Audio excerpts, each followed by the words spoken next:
Hello, hello.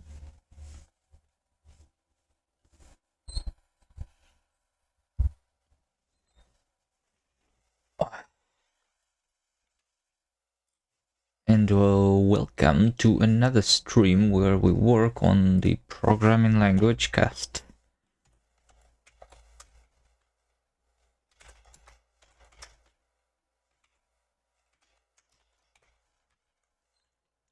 January 16 is today, okay. Not yet sure exactly what I want to do today. We'll figure it out, but one of the things that I tried is so like we did some changes of the syntax last time. Mainly the function call now requires parentheses.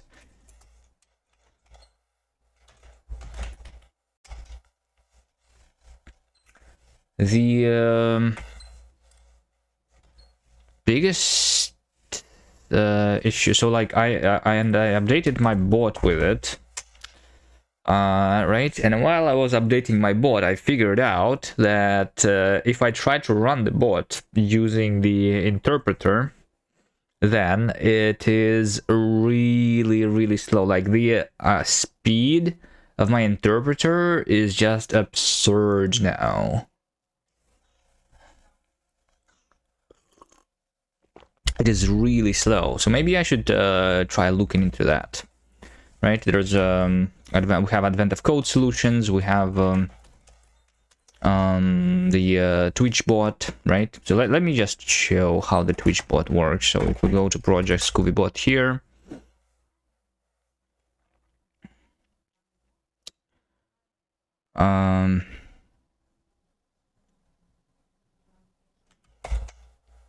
right, so I go to, let's say, new of him. Here's my bot. It tries to read the secret access token here. Let me just copy. I do have the, no, I don't have the dot secret here. Let me just copy the home Scooby bot secret here. You know, it is ignored, but yeah, it means that I have the token here. So let's just run. If I do cast, so we can run it through the JavaScript, right? Which is what I do right now, because JavaScript is faster than my interpreter. This makes the bot join. And if I put something into the chat, like hello, we see the message here immediately, right? Hello, Betseg. Hello, Betseg. If I try to run this,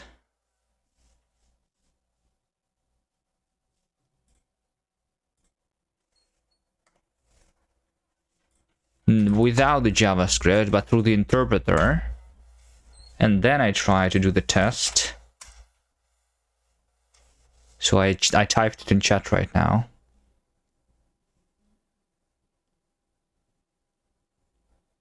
As far as I understand, the bot is going to see the message at some point, but it is still calculating the fact that the message has been received.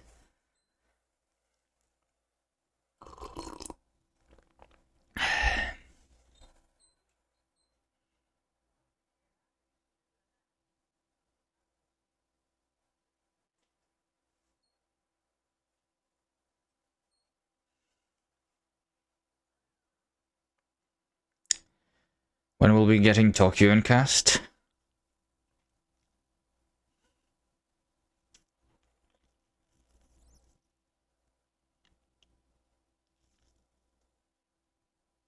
At some point. Tokyo is just the async runtime for Rust, but it's basically going to be built in, because everything is going to be kind of async-ish, I guess.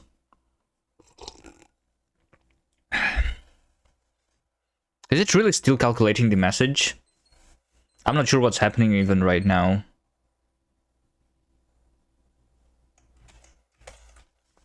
Maybe I'm not. Maybe I'm actually not printing it. Hold on. Bum bum bum bum bum. Maybe hold on. There is all on message. Oh wait, I'm not printing it, right? Yeah, there we go. Let's print the raw message whenever I receive something from Twitch, and print the. So this is the raw message. This is the parsed message, right? Yeah, let's do this now. Go. Hello, Nigel. So here we go. We receive some messages from Twitch. And it takes a while to parse them all. All of these messages were supposed to be received immediately. So this is the raw message. The raw message is supposed to be parsed, which means that right now it is parsing this message. Then it parsed it, then we received another raw message, and then we're parsing it into like a data structure here. And it takes a while, even although there's not really much to parse here, right? This is the string that we're parsing. Okay. Yeah, now I'm going to type test in chat. So yeah, there you go. The raw message has been received. 1, 2, 3, 4, 5, 6 seconds. It is still being parsed. So yeah, this is the issue, right, of my interpreter right now. Maybe I should look into this and make sure that my interpreter is not like that slow. It seems like it's a billion times slower than it needs to be instead of just 1,000 times slower. Such a late stream, you went to the next day, yeah. Maybe I have finally fixed my sleeping schedule, who knows. Yeah, it's just like the morning, the sun is just rising.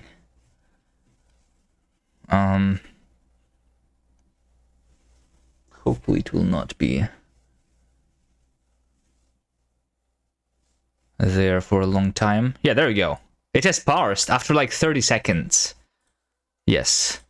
So this is really bad. Maybe it was even a minute, right? So what's happening here? Parse message. Parse message will create like some things, and then we like... This is just parsing the IRC, right? Plus like this Twitch extension for the tags in the IRC. This should take literally 0 time, but for some reason it's taking a minute. We need to figure out why.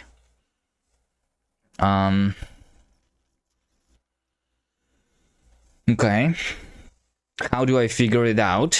I want something that's real. So like this is real. Let's just make sure that we have this just without the Twitch connection, maybe. You know? Let's just do the parsing and remove everything else.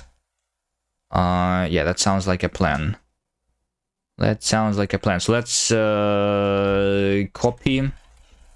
Let's go to projects, Kast, line Kast, and I'm going to copy projects CoviBot source main into examples, Twitch, IRCKS. Let's do this, right? Sure.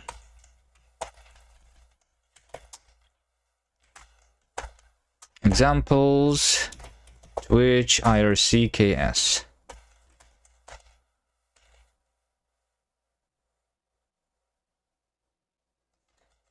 This one we're going to close. I'm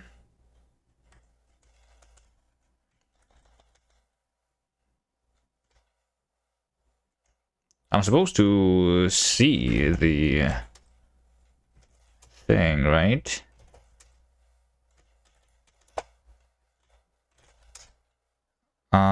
This file is not.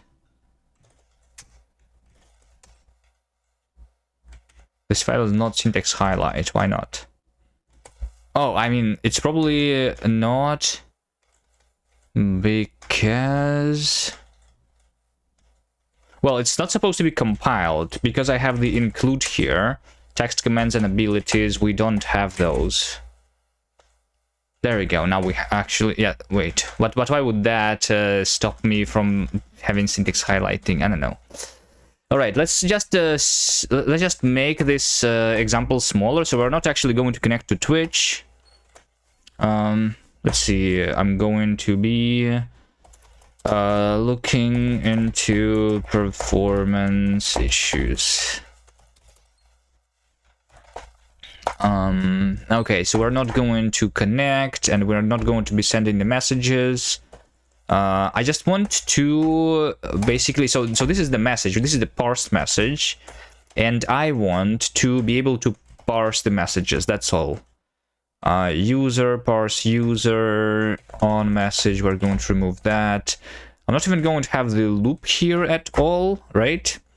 I'm just going to say that raw message, we're going to have this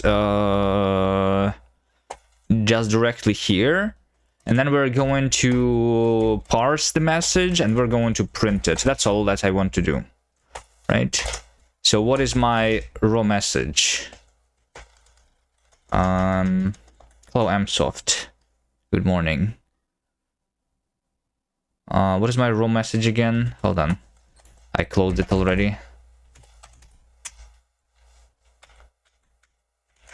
Kast run target.js. Let's just run through the JavaScript so it's faster, you know. Test. So yeah, I am receiving this message. This is my raw message, right? That I'm receiving from the Twitch. Let's just inline this here, right? This is my message, and we are going to try to parse it.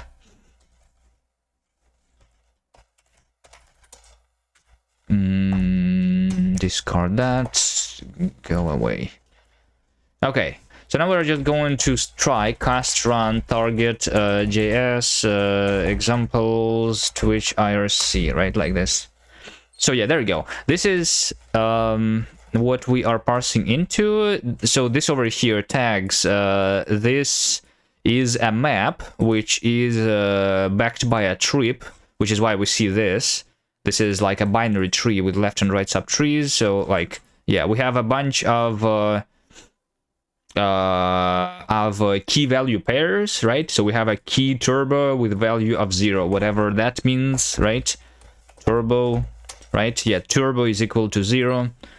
I don't know what this is used for, but that's what we're parsing, right? And this was done pretty quickly in JavaScript interpreter, but if I try to run this, not through the JS, but like this, which is running it through the interpreter, that is going to be done in like 30 seconds probably, right? So let's just keep this running and figure out what is wrong. Actually, I should make sure that I'm doing the profiling properly, right? I should make sure that I'm doing the profiling properly, which actually is... it wasn't that bad, 8 seconds, right? But it should be like instant. But yeah, this was 8 seconds. Cast profile, right? Yeah, we want cast profile trace JSON examples Twitch IRC like this. So this is going to give me the trace JSON file so that we can see what... Are you printing the strip using the display like trait? No. This is using the built-in debug print function, which is just console log in JavaScript or the custom implementation, which allows me to inspect anything in the interpreter. We should have a display like trait though at some point. Right, but right now we just use the that stuff.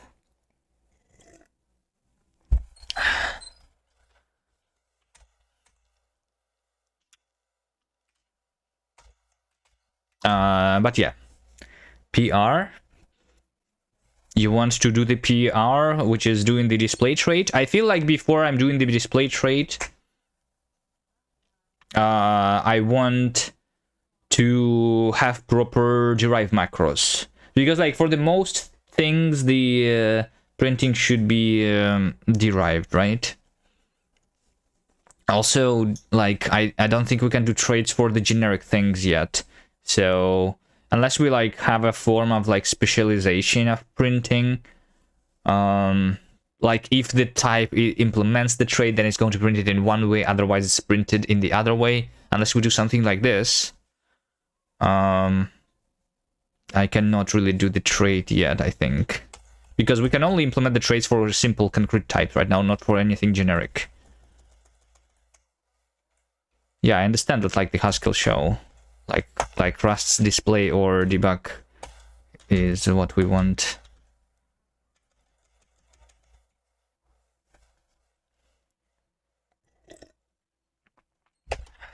I mean, we can always, like, just do it very explicitly like OCaml does, right? So that we don't do it through the trade system at all. That is already going to be supported.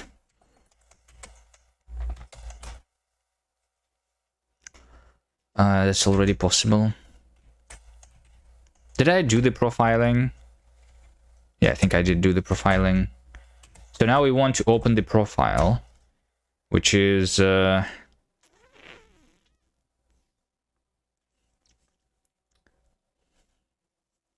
always forget the name. What do we open the profiler with? Perfetto.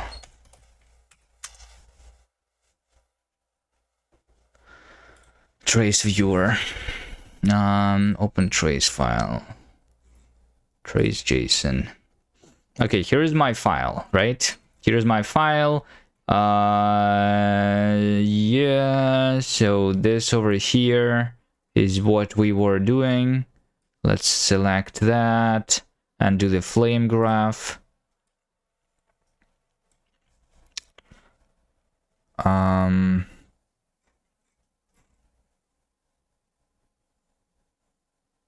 right. So Twitch IRC 2223. Line 22, line 23. So, like, this thing is what is doing the most amount of work, right? Well, I mean, yeah, we mostly just parse the tags. That makes sense, right? Because as we can see from this message, most of it is just the tags from the Twitch, right? Yeah, there's a lot of tags. So we just construct the map here. I guess if you had string interpolation, you would automatically have something similar to formatter, though. I also think that, like, in order to, if we talk about, like, something like that, I also want, potentially, the debug printing to work similarly to the console log in the browser, where if you do, like, you know, if you do something like, you know, console log document, right, then you have this, and you can interact with this and, like, look what's inside, you know. I'm actually wondering if something like this is possible to do in the terminal without going full TUI,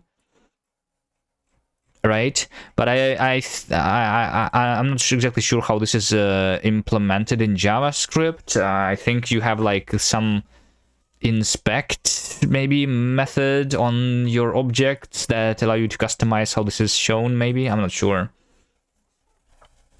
Holy sun. Hold on, maybe I can close.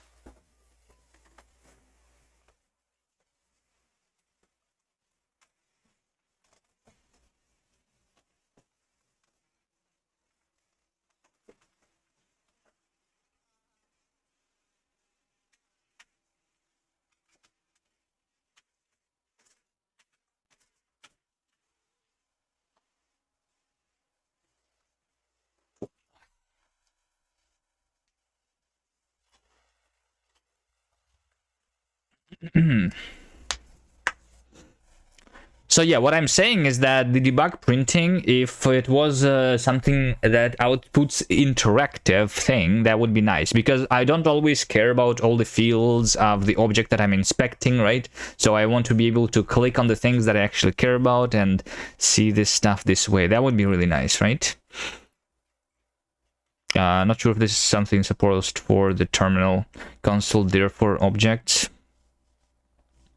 Yeah, like I'm just saying that if we do like console dir A1 B C 1 2 3, right? Yeah, see, like we have the object like this, and I can click on it and do this interactively, right? But if I try to do something like that in the actual terminal, right?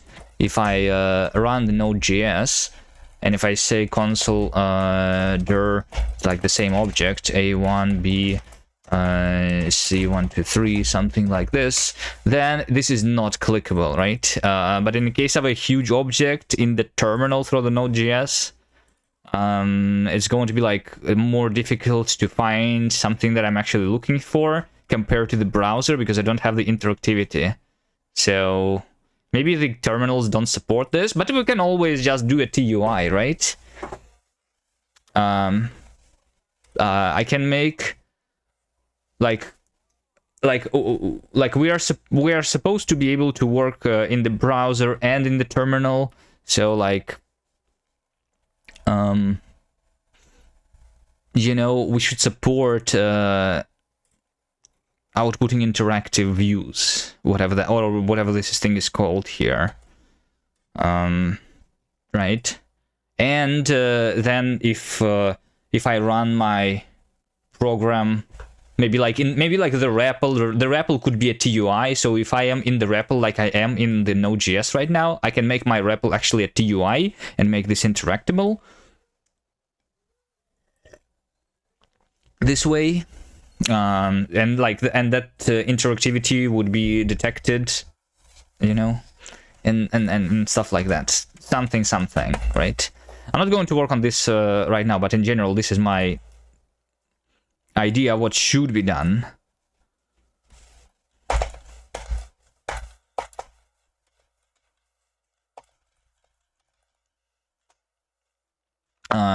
Because like just having the highlight and like at the very least we should have the highlighting, which is what Node.js already provides, right? But yeah, interactivity is even better.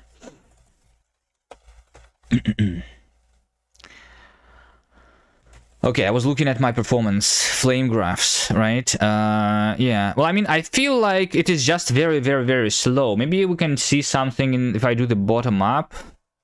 Or maybe I should profile my OCaml instead of... So like this is giving me my profiling data for my Kast code, right? How much did every basically like line of code was taking. Bottom up is going to do what? Give me the function that was like... I'm not sure what bottom up means.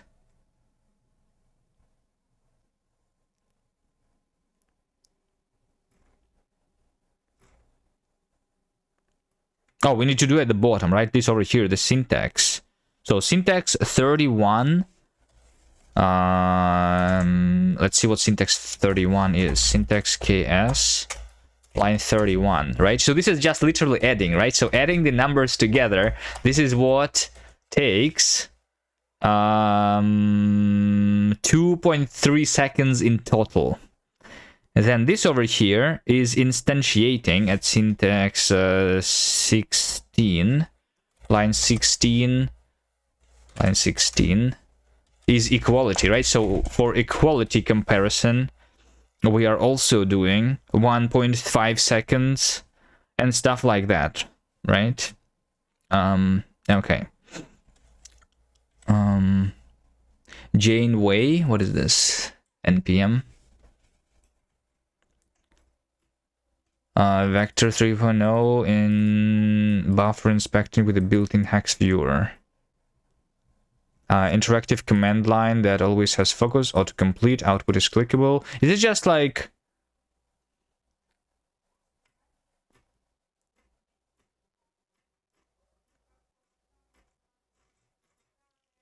It's a generic library for doing a TUI like this? This is a console log call, or is it just like overriding? It's just a Node.js REPL with object inspection that is... Yeah, okay.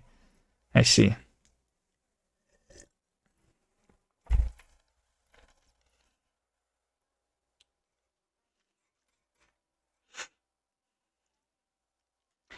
Yeah, I want something like this, I guess. Why do you always scroll down? I don't know. Because I have an addiction to scrolling, maybe? Oh no, I don't know. Yeah. Okay, so the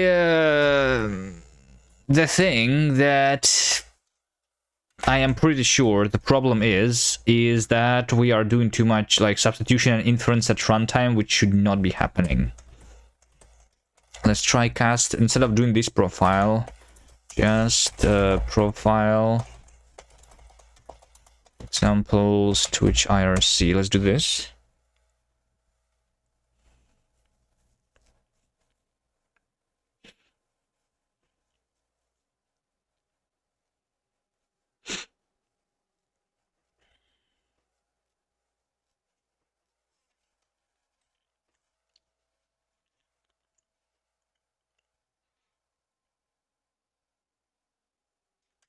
Okay, perf report.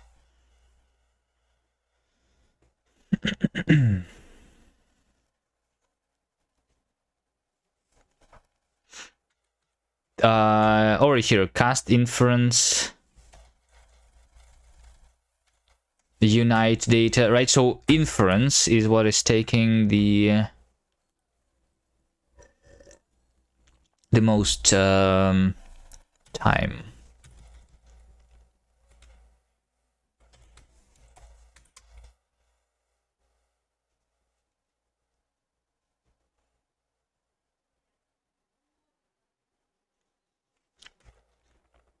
Kast inference. Yeah. So the problem is that we're doing inference at runtime, and I think I can maybe get rid of it. Maybe I can get rid of it. Okay, let me actually open the VS Code. I don't know why I opened the Vim there.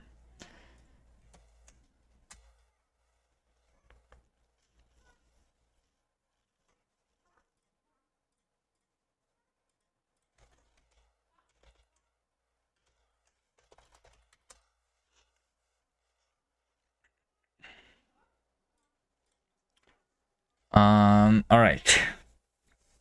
We want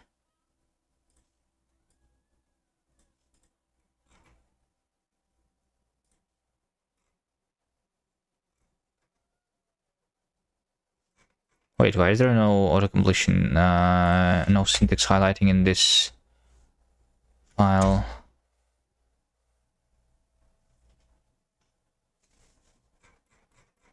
Something is wrong.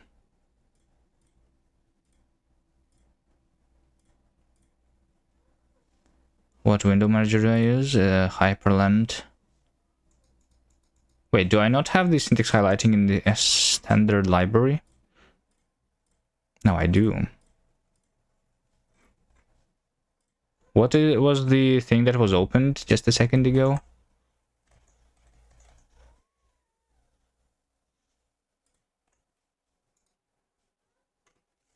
I don't know. Seems like it's working now. Okay. So here is the definition of a value. Here's what a value is, right? Because we have inference for values, in addition to storing the value itself, we also store the type of the value. And then at runtime, I didn't see like the substitution there, but in my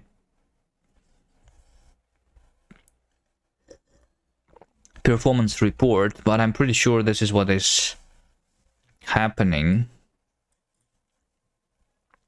So ideally, I get rid of the type information at runtime completely from the interpreter. But we cannot always do this because the type is potentially, because the value is potentially not inferred, but we know the type of the value, but not the value of the value, if that makes sense, right? For example, for type inference, the value is like can be of type. Yeah, we have types, which is types, and we have values of the values, and yeah.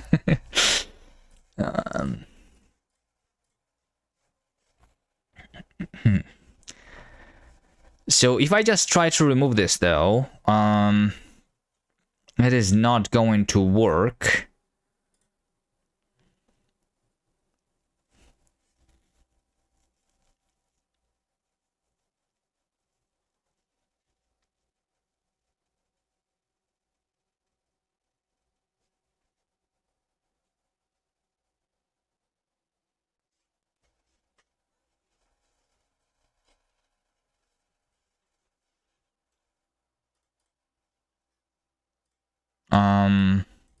So where are we using this field? We're using it for printing. We don't use it. But in order to figure out the type of the value, we just return the type which is stored here, right? We don't infer the type based on the actual value, I guess.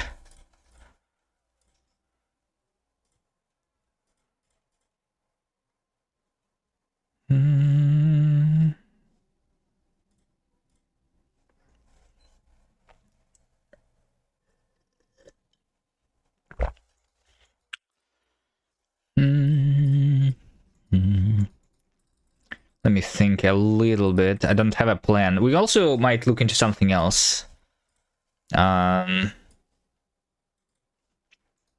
If this takes too long for me to figure out. One of the things that I'm thinking about is that the value should basically be like inferable, or it is like already inferred, basically, you know? It's inferable of this, or it is non-inferable, and in this case we just give it the value shape, right? Because we already know what it is, kind of thing. And this is going to reduce the unnecessary inference variables a lot. Or not inferable is like, is more like it's already inferred or something.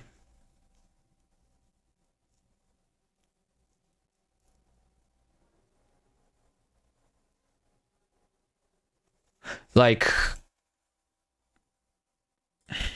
ideally I stop like even having the type here if this variable is already inferred,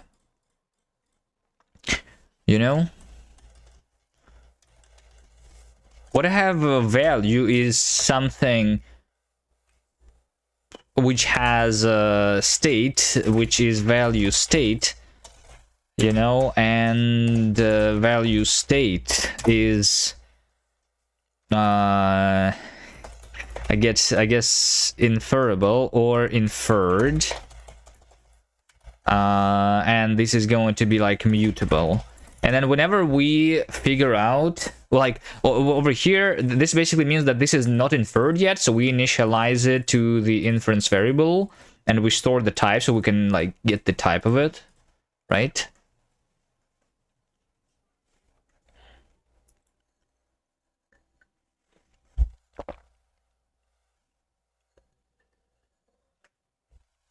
But once the inference variable is actually inferred, I'm going to change the state into being inferred of the value shape, so we don't like, so we don't even care about this variable anymore, and this can be freed.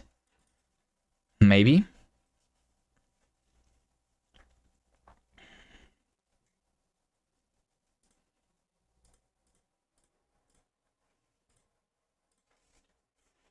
Right? This probably makes sense.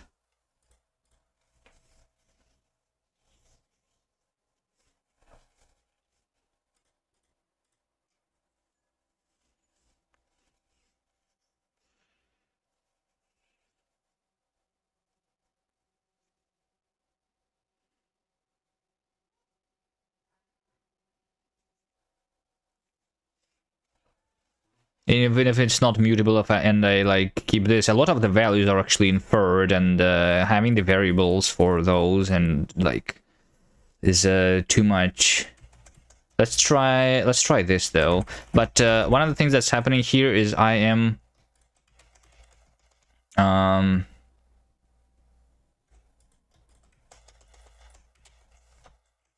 deriving equality for this.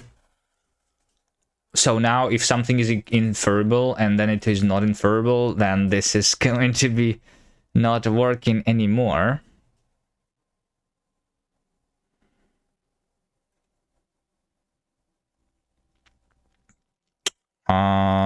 So I want a custom implementation here.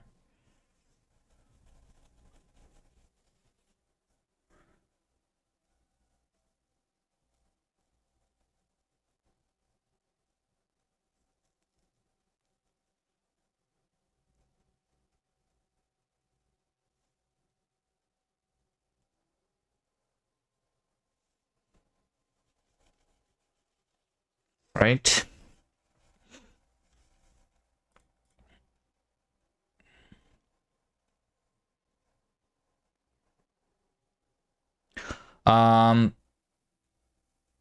Maybe we can.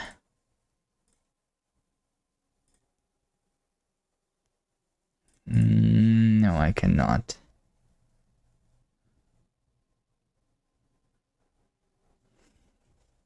The problem is OCaml being annoying again. So over here we have a bunch of recursive types, and we use the derivers for deriving equality and comparison. But the equality and comparison is not going to be correct for this, because it's going to treat this and that always to be not equal to each other.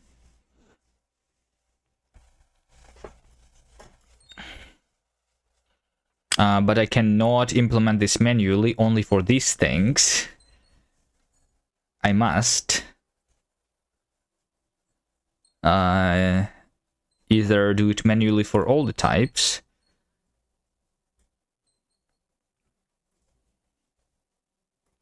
or have something like this.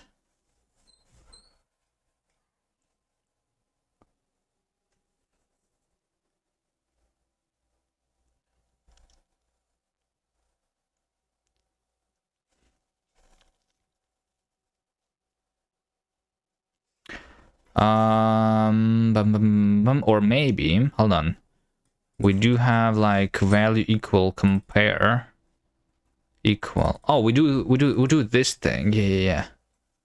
We do this value impl. We have equality here, written like that. With the recurse cache, we are checking the equality.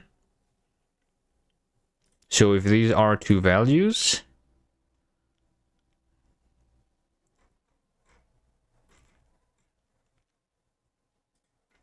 then I can actually have the custom implementation here instead of doing the compare. So like, so this is the generated function, compare value and equal value, but we're going to not use those, right? And instead we are going to say, so if we have two values, A and B, we are going to match, let's say, equal a state, A state and B state, right? Unbound record field state. What do you mean? It is over here, because I need to say that this is T and this is T. Okay. And then I say compare state, A state, B state. Equal state, A is types dot value state, B value state. This should return a boolean. and compare state is going to return int.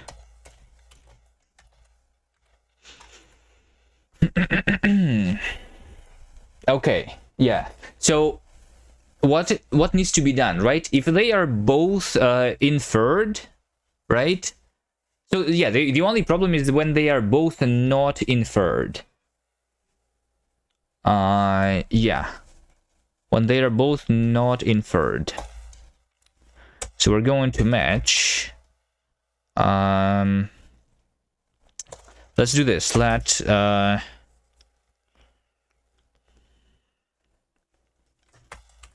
want to have something like type inferred is so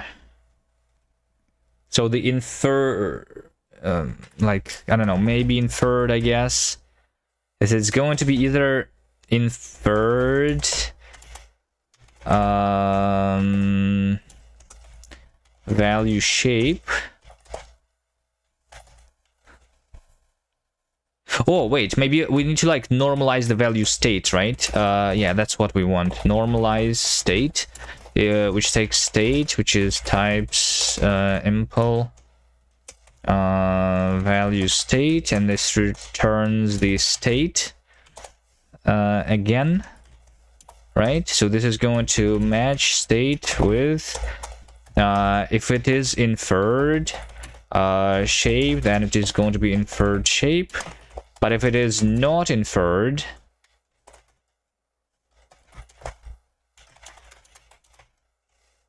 which is called which we call inferable in this case, right? In this case, we have the variable inside. We don't care about the type.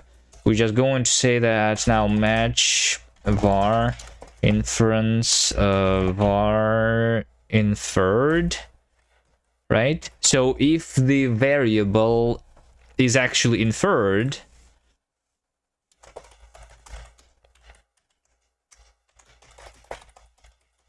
then we have inferred still, and otherwise we return the original state, right? Yeah, inferred shape here, something like this. So yeah, basically if we are inferable but the variable is already inferred, then we return still the shape, right? That's all. And then after that we can actually properly compare these things. Yeah. Yeah. So now we can just say normalize state A, and then we say B is normalized state B, and then we just say type simple equal value state AB.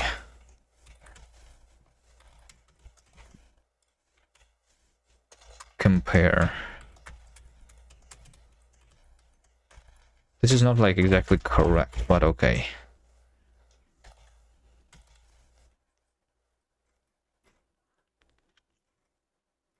Okay, so equality at least should work properly now, right? And now when we print value, unbound type constructor. Yeah, so now we don't have the var anymore. We instead have state, right? we have state, and then we're going to print value state, the state,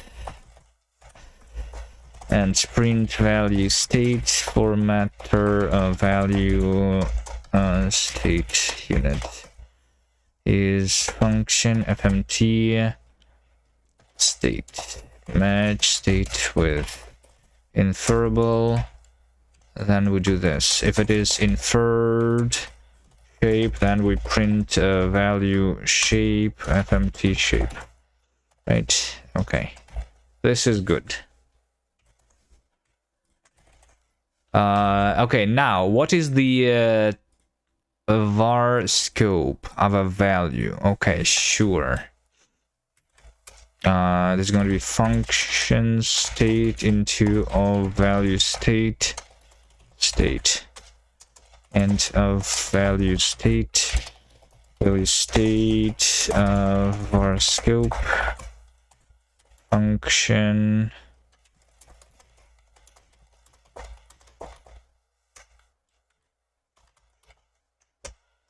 inferred shape of value shape.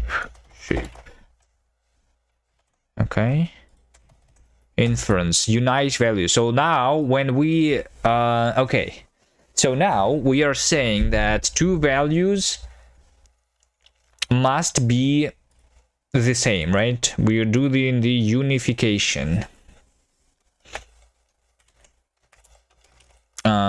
State is A, state is B.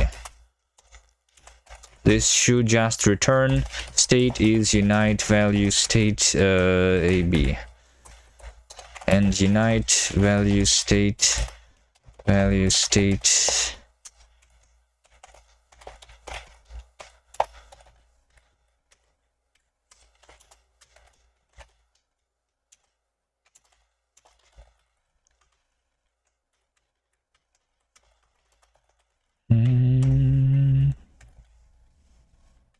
So we're going to match A and B.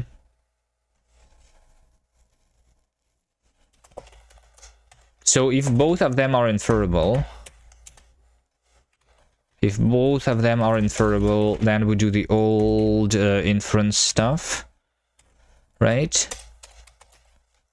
If one of them is inferable,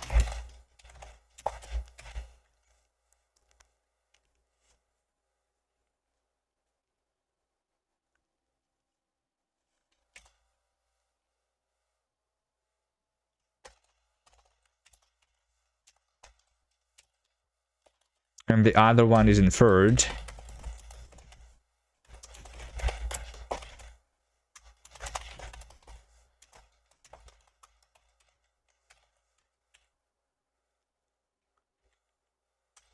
and then we do something, and then if both of them are inferred, then this should be unite value shape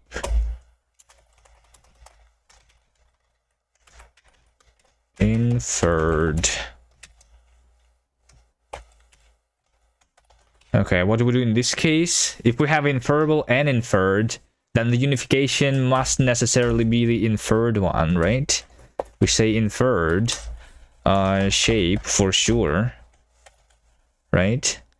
But then what is the var and the type? Then we need to say that var inference var infer as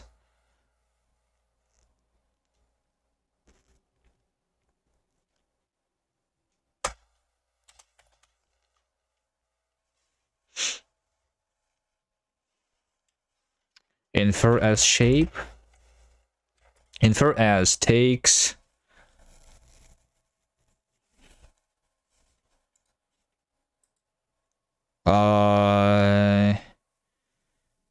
takes A into scope, which is var scope of value shape,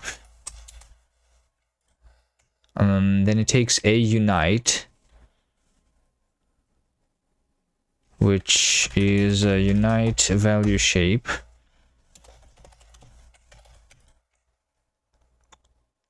then it takes scope unification, which is var scope unite, var scope impl unite. Okay, I think this works, right? So, and this keeps us being inferable basically.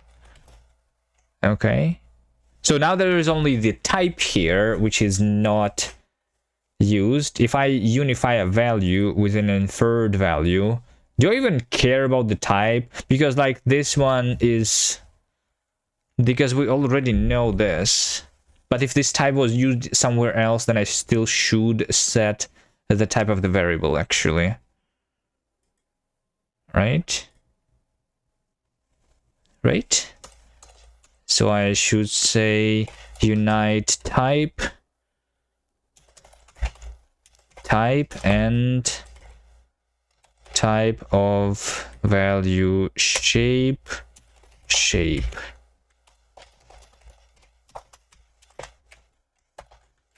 Okay. This kind of makes sense. Okay, now when I create a new inferred value of this shape, then I don't need to like calculate the type of it or initialize a new inference variable. This is where we are going to save on the performance, right? We're going to say that state is inferred shape, and that's it. We don't even care about the span now, I guess.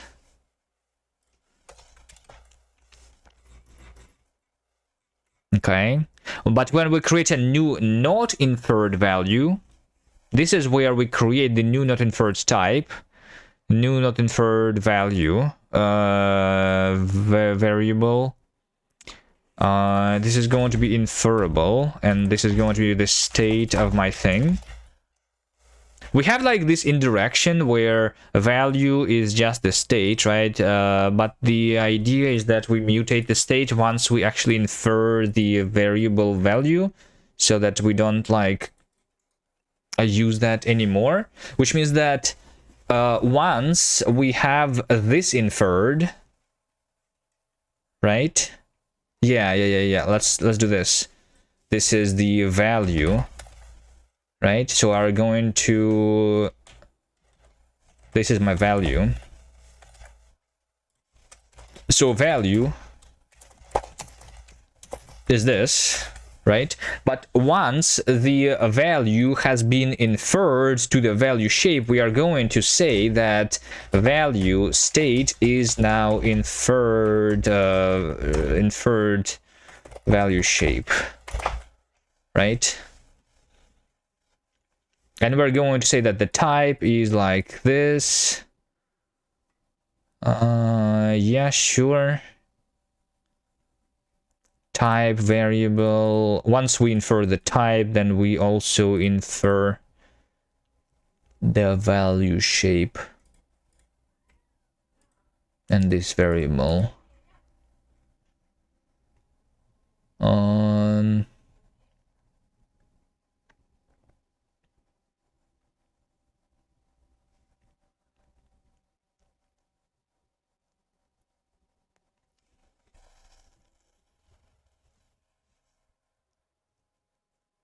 Can this break somehow? Like, because I lose the connection to the original inference variable. When I'm going to later infer more details about the value shape, because value shape is this, right? So this contains the type inside of it, for example, and once this type is inferred,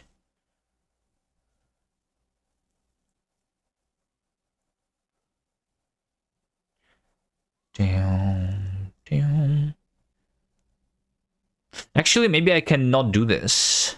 Maybe I cannot change the value from being an inferable thing first and then to be the not inferable thing. Maybe?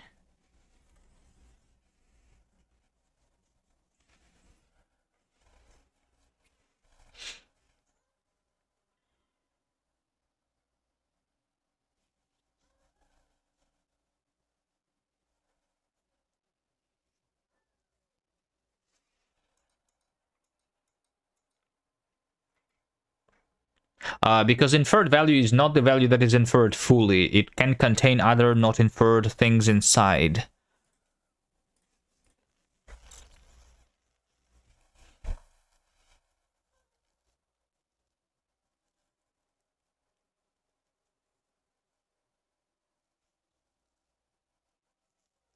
Let's say that value is the type, right?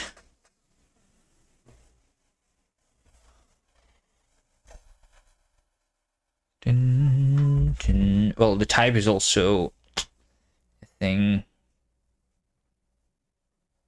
that is supposed to, I don't know, maybe it is going to work. Let's just keep on doing this.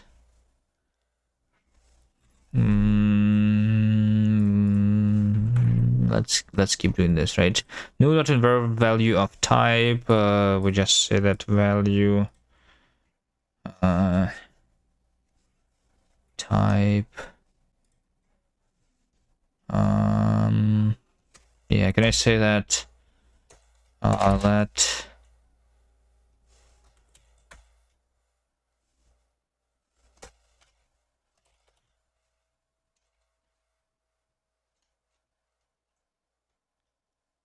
this is inference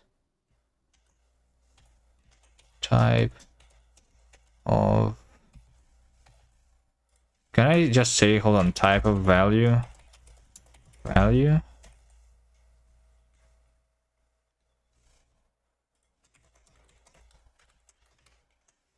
Must be equal to the type. I have type of value shape. Where's my type of value?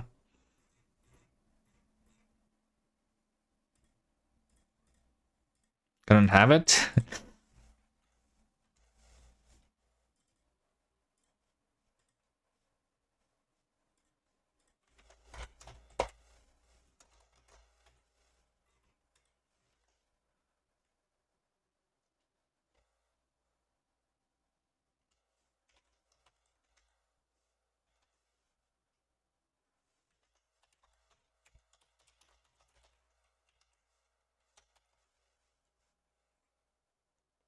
No, over here.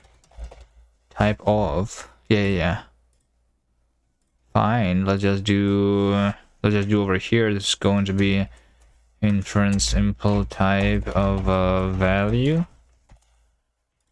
Right? Yeah. Type of value is simple type of value. Okay.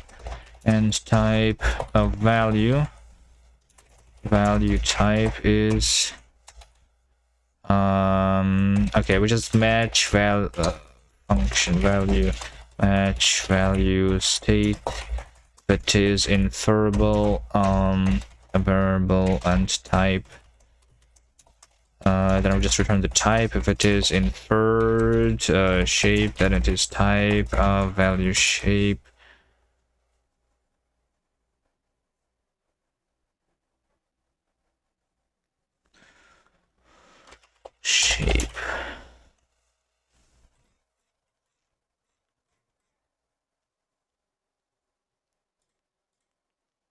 Initialize place with a value. Now the type of the place is type of value.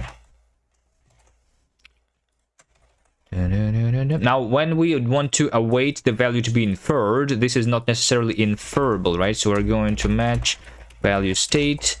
If it is inferable and we have a variable there, then we're going to await inferred this. If it is already inferred, then we return the shape. Right?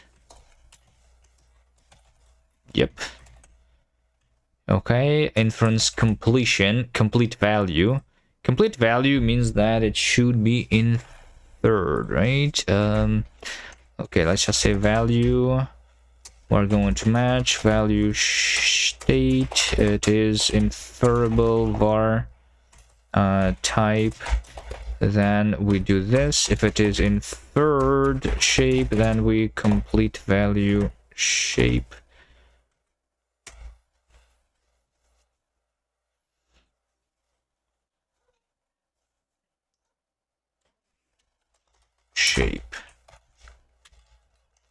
Actually, like, the variables were the things that were stopping me from doing the infinite recursion. Now, since I don't do that, if I have recursive values, how do I detect that I'm doing the same value multiple times?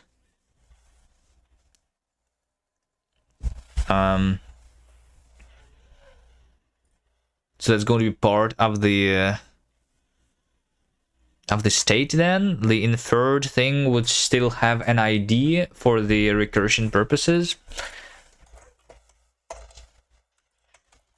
Maybe. If I substitute the value.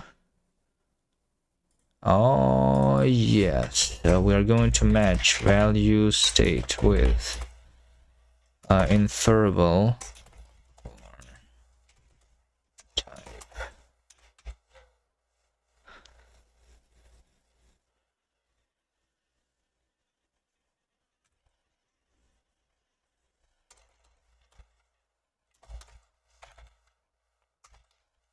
Inferable.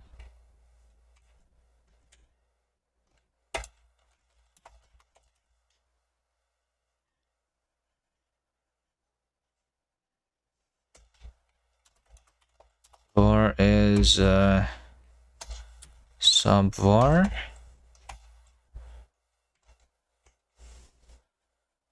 Get var.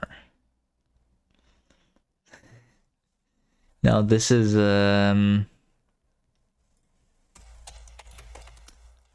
if it is inferred, it is going to be inferred sub value shape.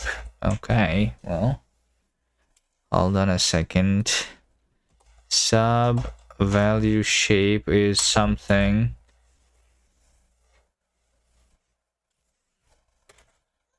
state. I need to give it the original value, right? Value and shape then. Yeah. This is my original value. So get var is not necessarily the thing that has the variable then.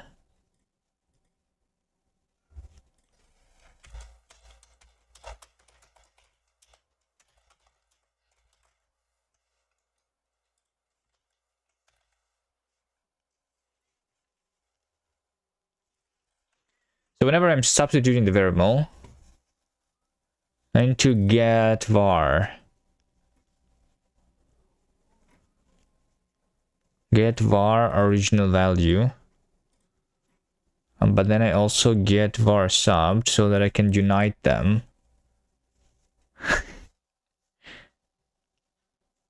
So we don't do the get var anymore in terms of the substitution.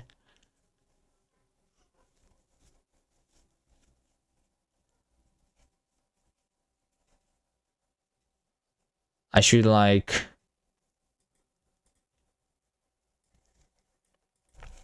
because I don't I either have a shape directly or I have a variable basically, right?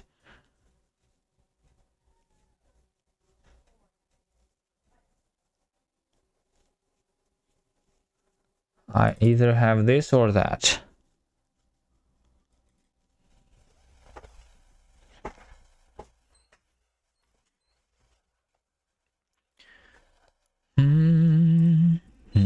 Let's call this not var, let's call this shape maybe inferred. Maybe inferable. Maybe var, maybe var. Let's have a new type called maybe var. Sure. Type A maybe var is var of a var or inferred of a. Maybe.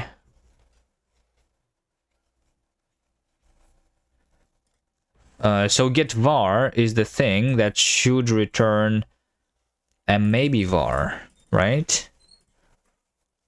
Yeah.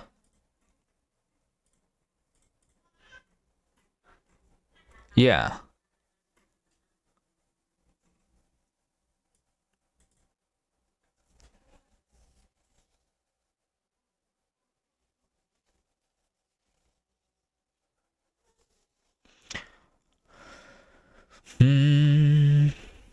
So I'm not even going to perform any substitutions if we have like this thing and like no subtemps. Yeah, this is going to like improve the performance a lot, I'm pretty sure. I just need to figure out how to write this code here. So like if my value does not need any inference because like it's already inferred that we just do this. The problem is, once again, what is how, like, if we have recursive values, how do we stop the recursion? I need to detect whether I have seen this specific value before or not. But we don't have any identity function in OCaml. OCaml get identity of object. Like, there is no way to get the address of it, right? Oh wait, there is OOID. What is OOID? The OO module and comparing objects. Oh wait, this is for OO programming. Wait, what is OO? Object oriented? In this case, right? Yeah, that's not what I want, I think.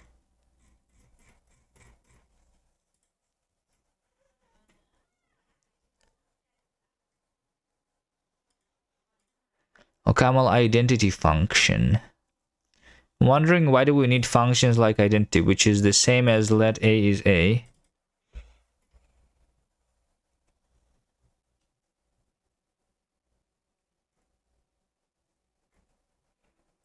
That's different.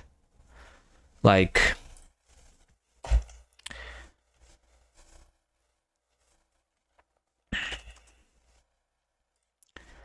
I want to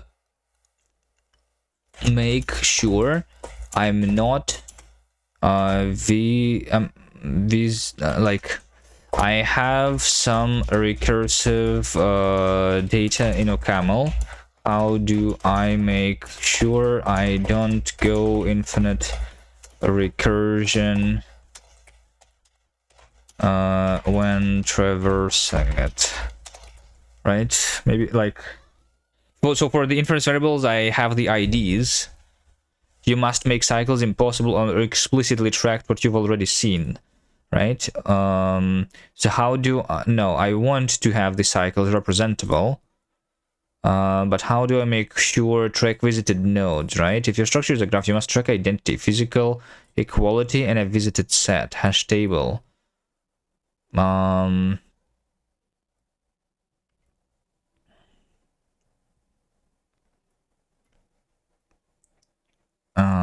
Right. But hash table hash.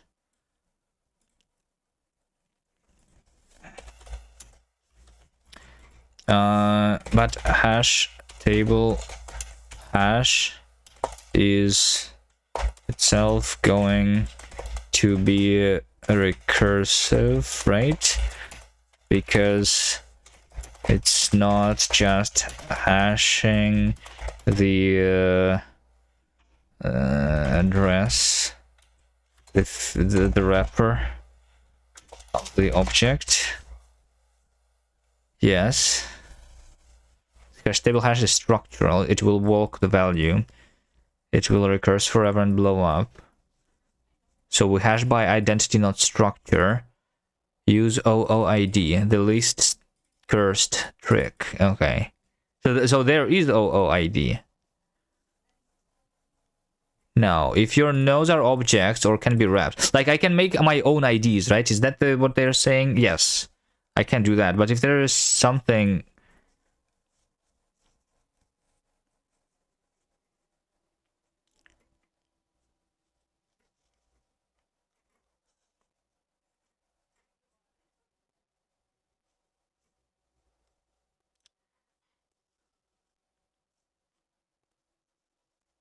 use physical identity hashing. Oh, we just do object magic axe ID. Yeah, that's right. This is dark magic. Implementation dependent and technically unsafe.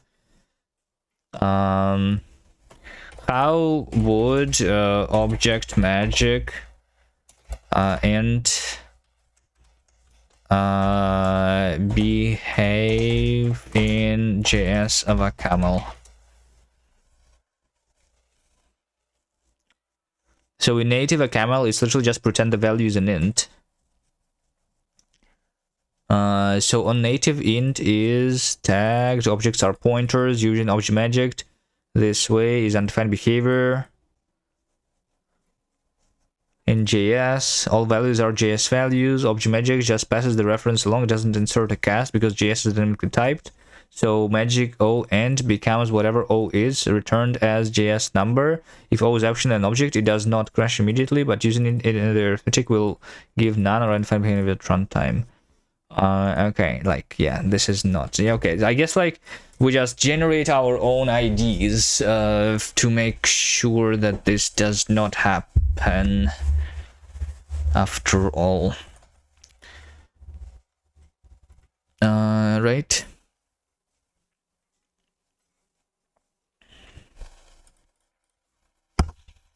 Okay, so we are going to match this, right? We're going to match get var original value.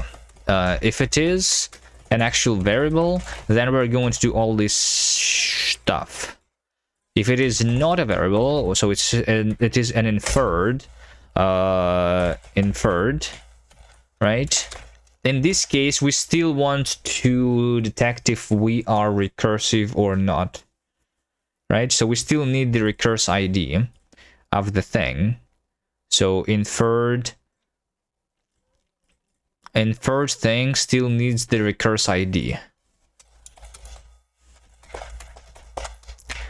of the not of the shape though, then, right? Yeah, I guess, like, in this case we have inferred and this should have a recurse ID inside. And value is a something like this. So we have inferred recurse ID and value, right? In this case, we say that if... Wait, this ID is not used? It's only used for printing right now.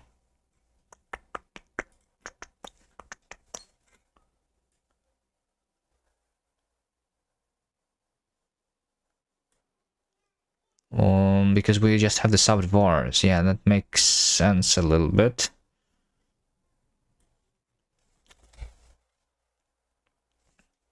So if I have recurse ID, I can have context. And I can have the recurse cache here.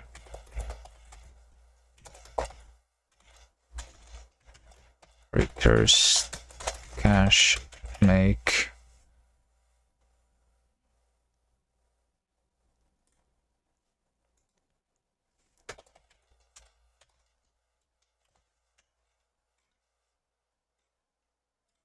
yeah, I can say module recurse cache is recurse cache make ID. Sure. Recurse cache is recurse cache create.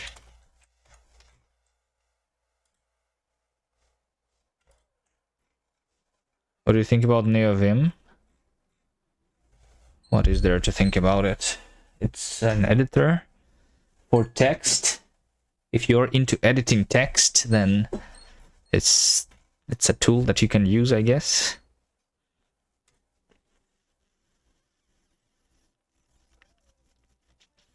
I mean, I can use it if you want.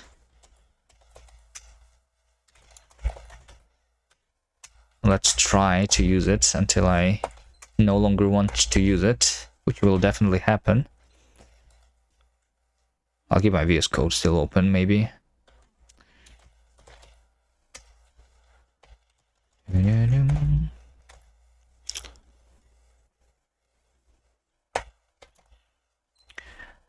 Field access name var has type this sub name var optional name var.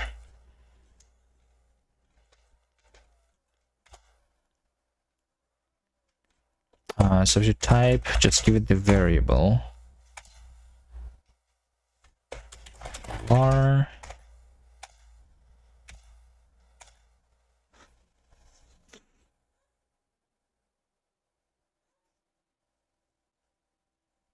It's almost like I should move this information into the variables themselves, maybe. I don't know, really.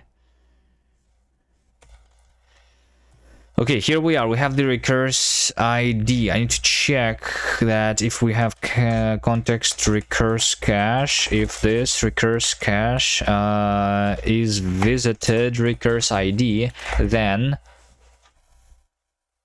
Well, it's not even recurse cache is visited, right? I need to have a map.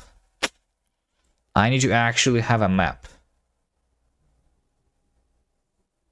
So now the value that we return, we don't know what it is yet, and it might be... Oh my god, no, this is difficult.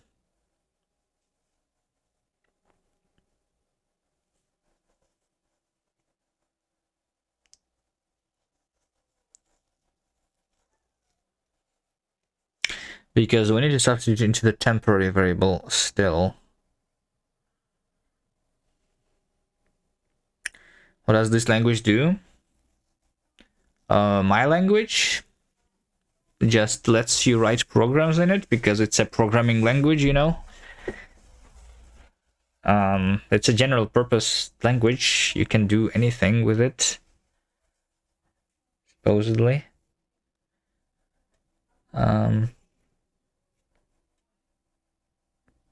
Oh, Spike. Are you interested in something specific?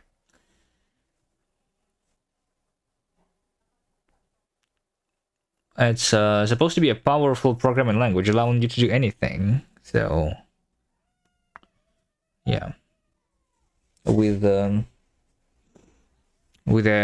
strong static type system and everything.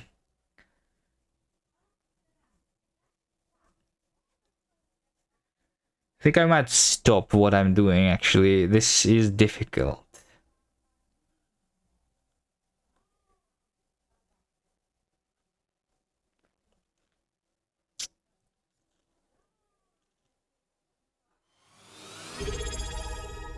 Hello, Nerdsoul. Rewrite it in Rust. It will not help the performance. The issue is not the language in which the language is written.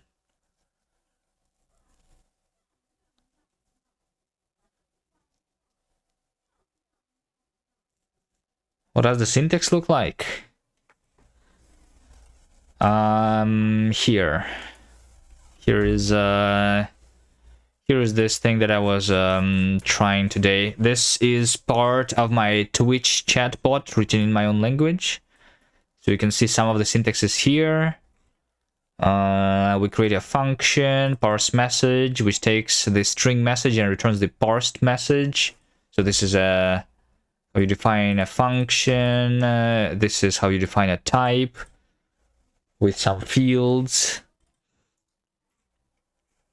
This is how you declare a variable, which is mutable, and then you can mutate it, and you can have a mutable reference to it.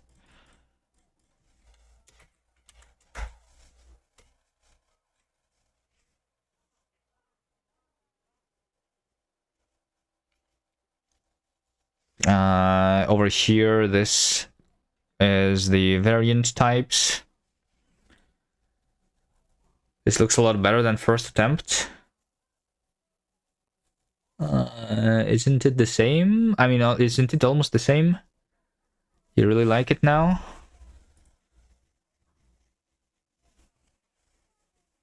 I think my original attempts were not much different than this. I mean, maybe the functions, did I have the FN syntax still? Maybe. There was some changes for sure, but I don't remember anymore.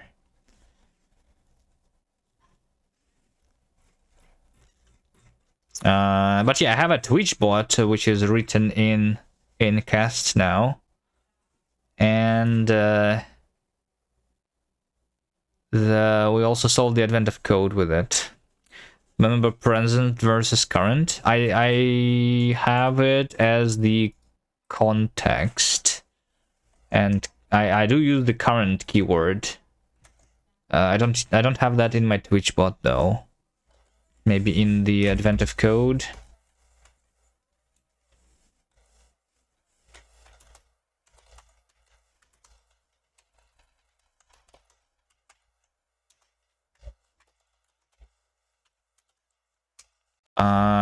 Yeah, this is what it is using right now. I decided to keep the current keyword, but we prefix it with an at so that you can still use the current as the variable name.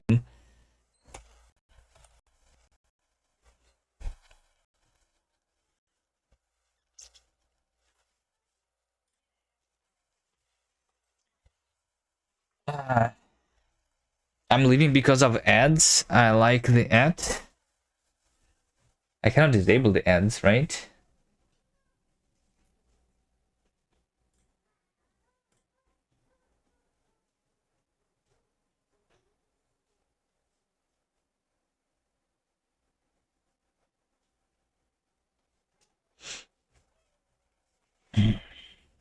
And error handling. Error handling is going to be done through two ways. One of them is throwing exceptions, but the exceptions are supposed to be checked, not unchecked.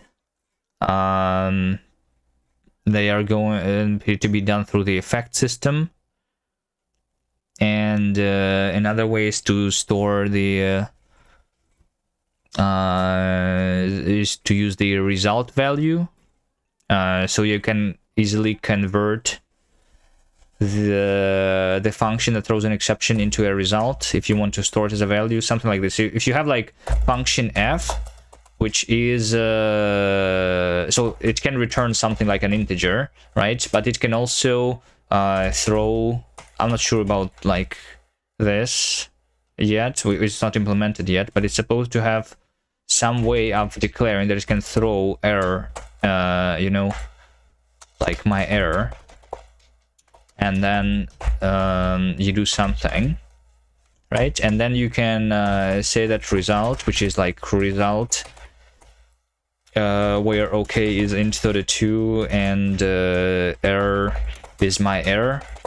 If you want the full explicit syntax, maybe something like this.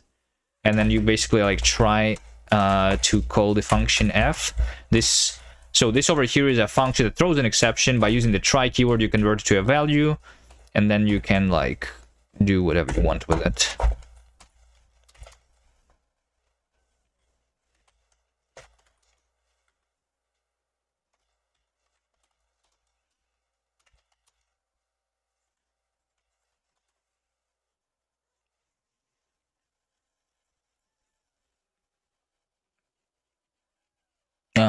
So the idea is to allow exceptions, but they are going to be checked. This is a very important part, so that the type system knows if you forget to handle an exception.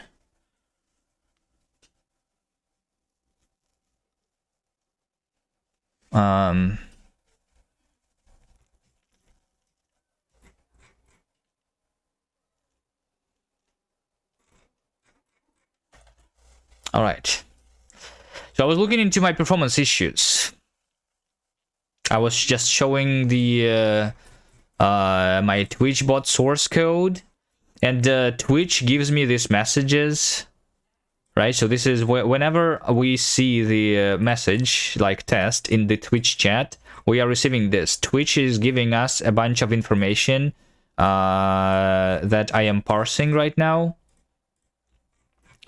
And running this through the interpreter is really, really slow right now. We can transpile our code to JavaScript and then it's working fast, but the interpreter is really slow right now. So I was thinking about changing some stuff.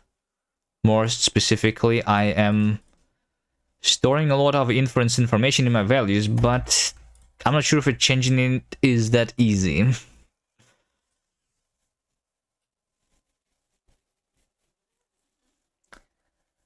The stream is black. My monitor is off.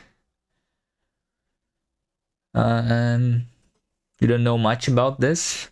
There are other languages with effect systems. They are not very... There is no mainstream language with the effect systems yet. But you can look at something like Coca, for example.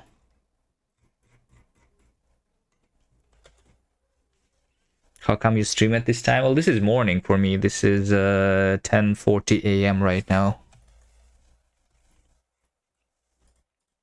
It's just that lately I've been streaming at night because my sleeping schedule was completely broken.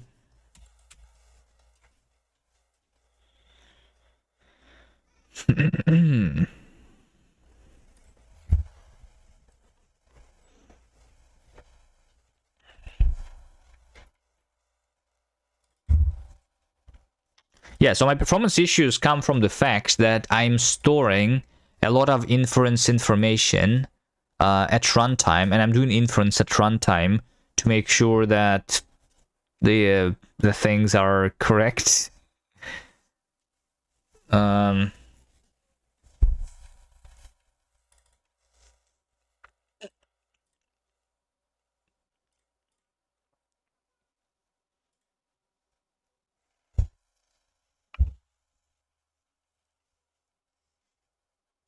My time zone is Moscow? No. Hello, borrow checker.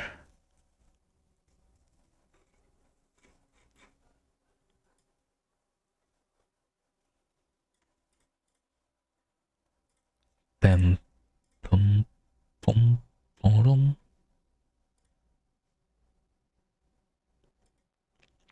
So my idea was that we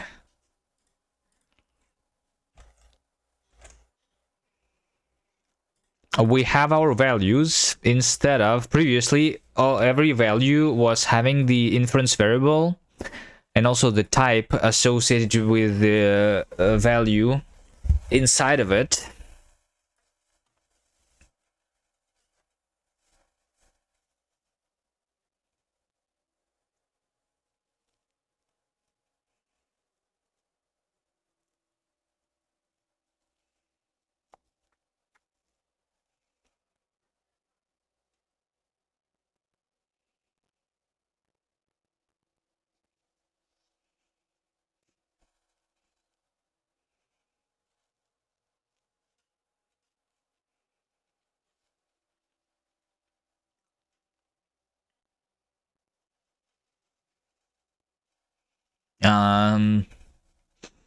But I wanted to do this instead, in case the value is already inferred, to skip all of the inference. This is not that easy, though, is the problem.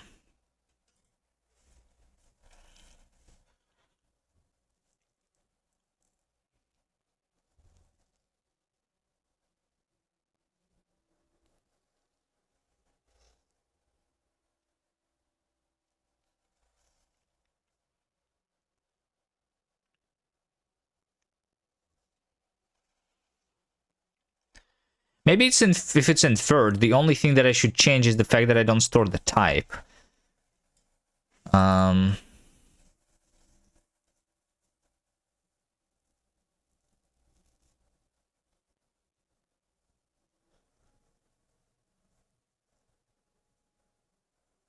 Maybe I just don't store the type in case the variable is known. I will undo everything that I just did. Discard. Let's start from scratch. Here's what my value is. The inference variable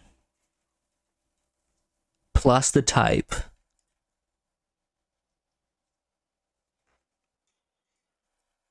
Maybe the problem is actually like substitution.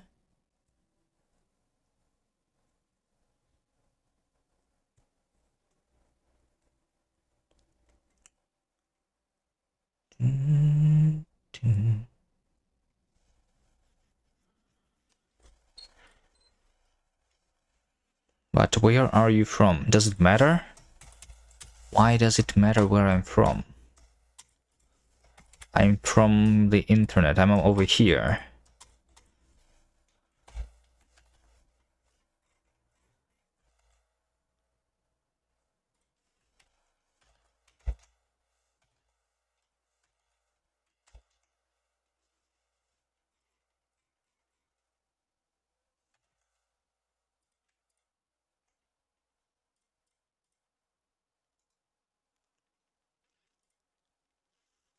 So, I'm kind of pretty sure that the biggest issue is substituting.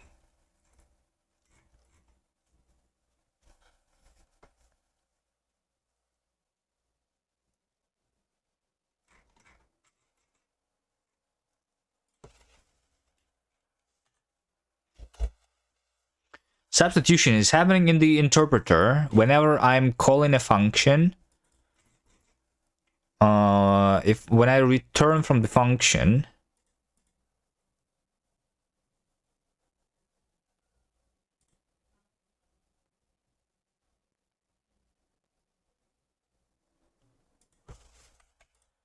stop here.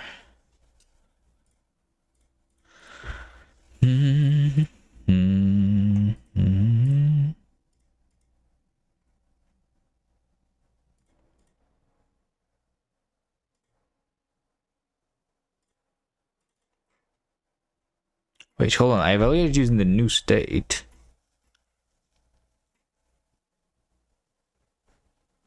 We have state, substate.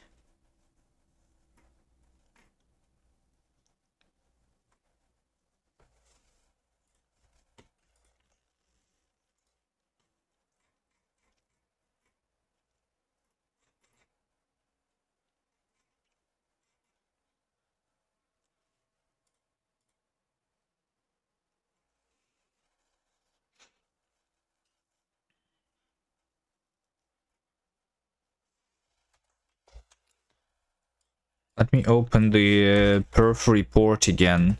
Like, I don't see the substitution in my thing, though, is the issue. In my performance report, right? Is there a search here? Sub value. Sub value is actually not doing a lot of things.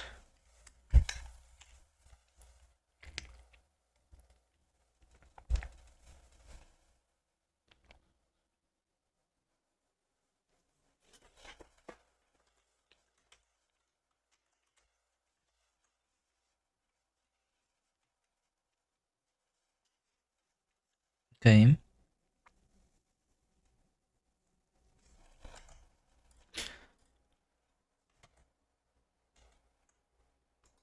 Which is weird. I thought that would actually be the biggest overhead that I have.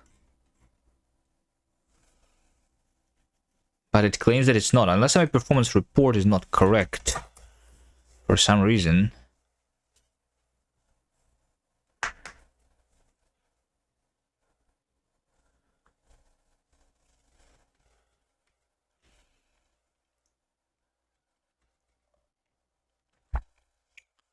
But there is definitely inference here.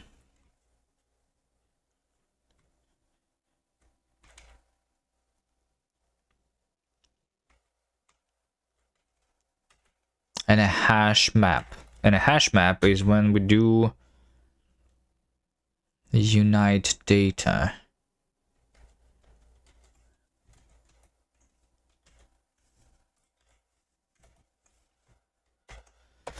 Inference base, unite data.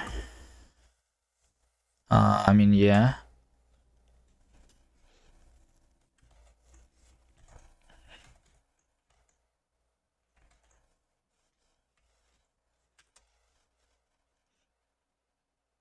Hello, iSense. How's it going? I'm trying to do some to investigate my performance issues again. Other than that, it's going well.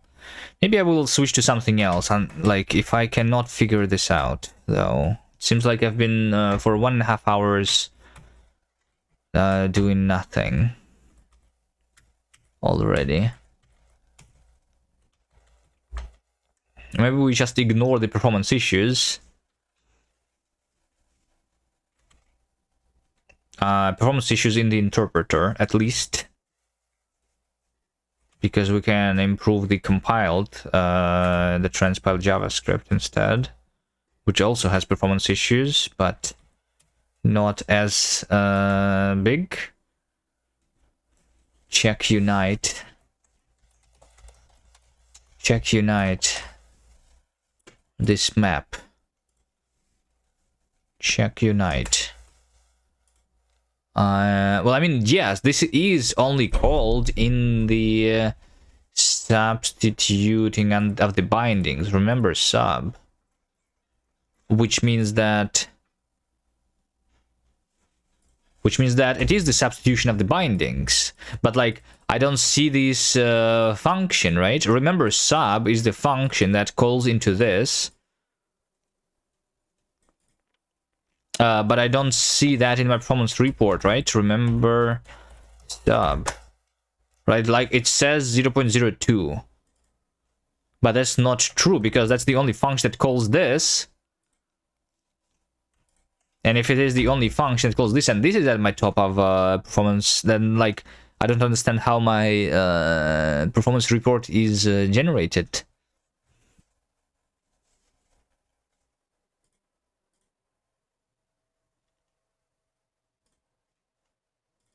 It's because this is a tail call, and because it's a tail call, I don't see this function in the stack trace, right?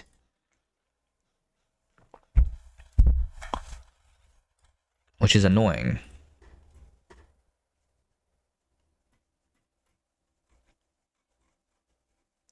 Activate Linux already? What are you waiting for?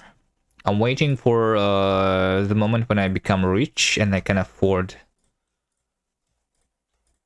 to spend my money left and right on various things like Linux license, you know, and stuff.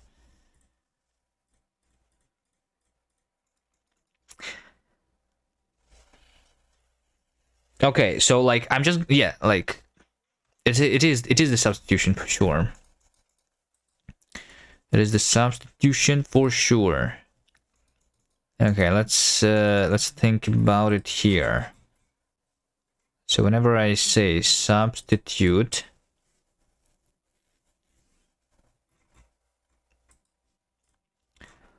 a value, we do this. Substitute variable. So the variable, so I'm figuring out the variable scope. If my variable scope contains the result scope, then we don't do anything.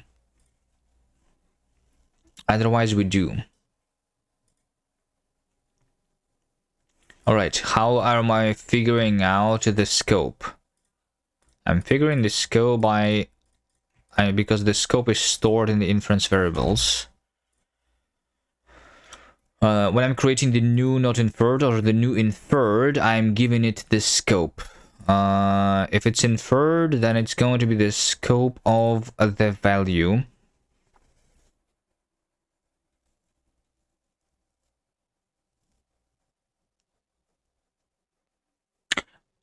But the scope of the value is supposed to be the root for everything that we have at runtime. Because at runtime, we don't have any inference variables, right? Okay, maybe, how about we print something? How about we print something during the interpretation? Substitute binding. Here's the var scope. Var scope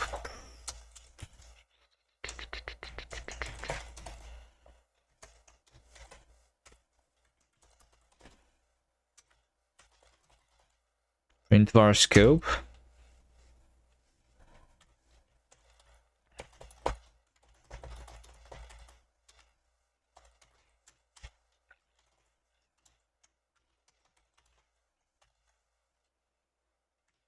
Wait. I don't want an if.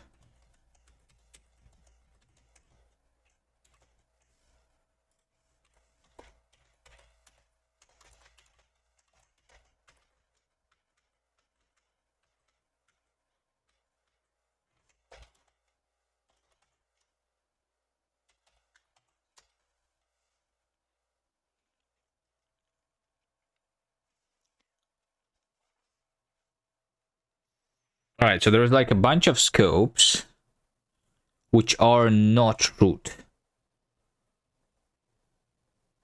Right? And that is actually a problem. Why am I actually having a lot of things that are not root? I think that is my issue. I need to figure out why. But is it because I'm substituting the value or the type is the question, right?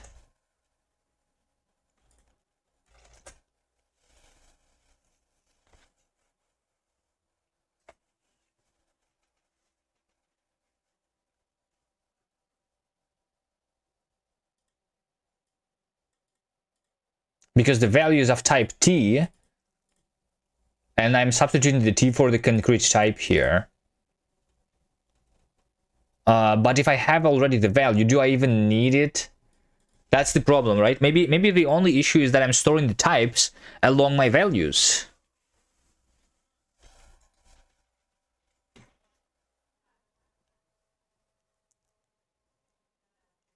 How about I say the name here? Name the string. Subbing this name.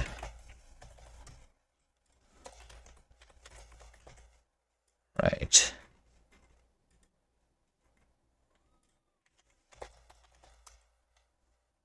So sub name is going to be name is name. Name optional name.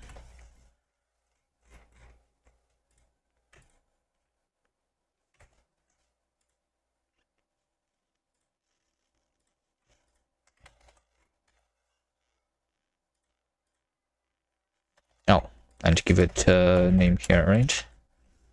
Like this. Name is type, and over here name is value. Over here name is a row.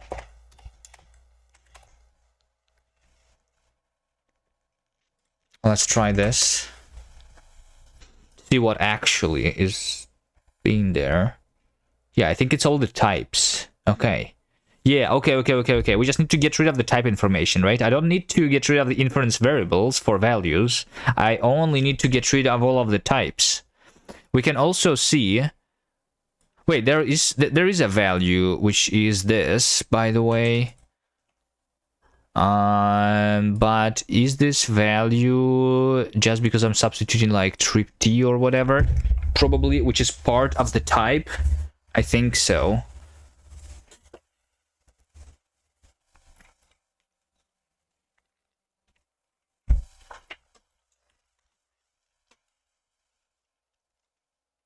Yeah, we're substituting the optional name and stuff. Okay. Yeah. Let's just get rid of the type. Let's get rid of the types in my values. Value. No, not value. Let's go to types. So here's my value, right? My value contains the inference variable for the actual value, right? Because the value might not be inferred yet. And if it's not inferred, then we need the type. But if it is inferred, that I don't need the type anymore, right? Right?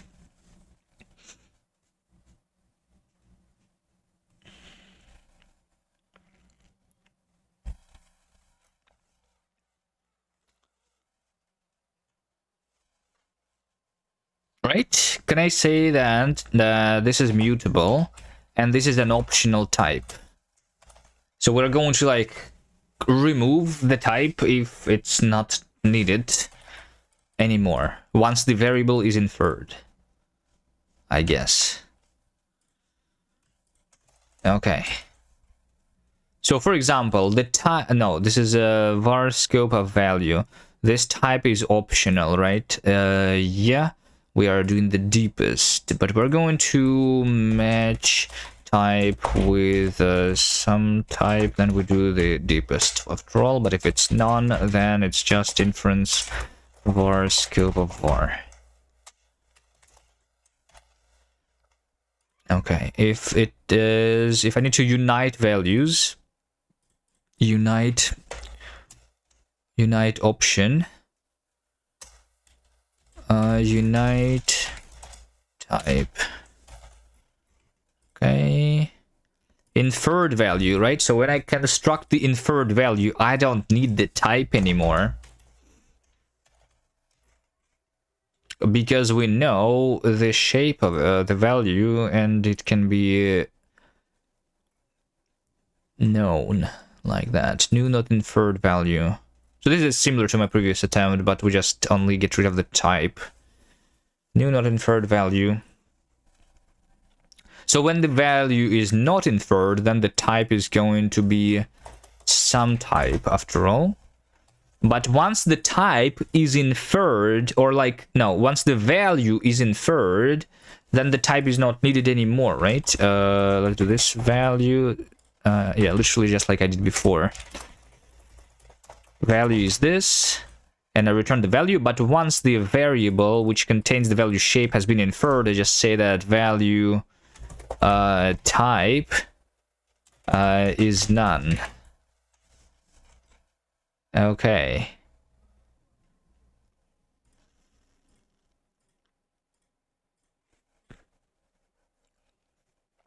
When you have new not inferred value of type. Why not use AI to help write code? You can do that if you're into that. I don't trust that AI is going to help me. I do use sometimes. I talk to ChatGPT a little bit. Not a lot though, because it's lying a lot to me, so like that's the main reason. It's not ready. It can help you write something simple for sure, but what I'm writing is not simple.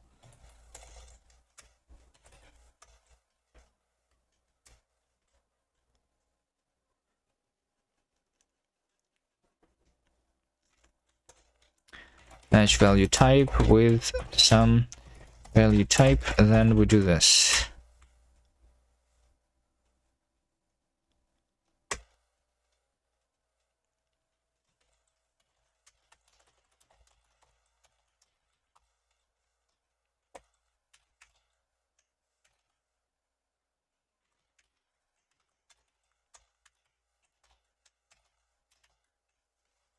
Same reason why you don't ask AI to watch TV for you.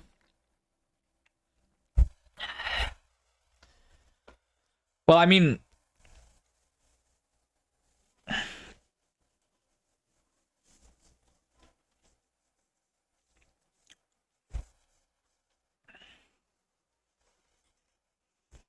if you're trying to achieve something, then it's different, right? Watching the TV is like you're saying that you like doing something and then you don't want someone else to do that for you, right? Because you just enjoy the process.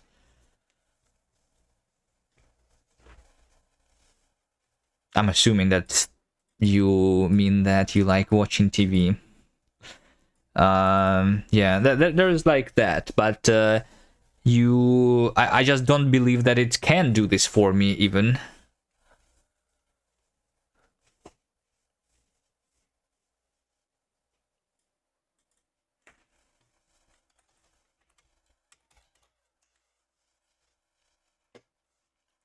I can imagine that AI can code you a simple programming language,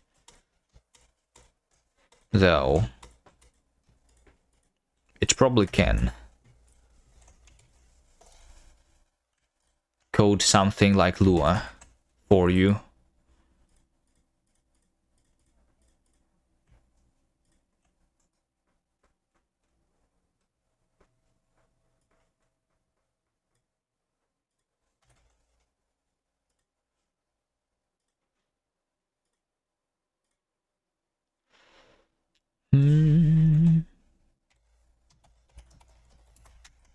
Okay, and then we're back to needing the type of value, right? Type of value shape. We need that. And type of value. I don't think it can. The effort would probably be the same as doing it yourself. I tried web coding native budgeting app with frontier models and barely works. Yeah, I don't know.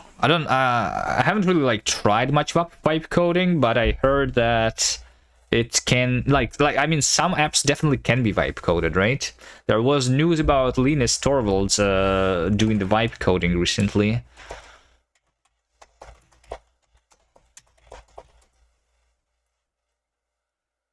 Linus Torvalds praised vibe, like she did something. I'm not sure what exactly he did, but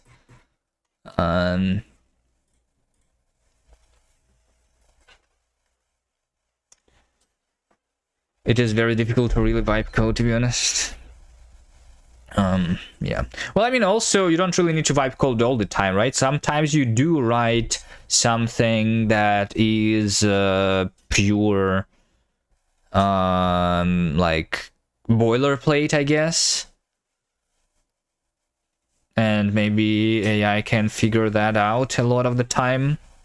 But at the same time, ideally, I need to make sure that I'm not writing the boilerplate by utilizing the language features that just hide the boilerplate for me. Like in OCaml here, I'm doing that sometimes, right? When I'm, for example, this print module, right? This is almost 1,000 lines of code where I'm just printing the values, right? But all of this could be generated code, technically.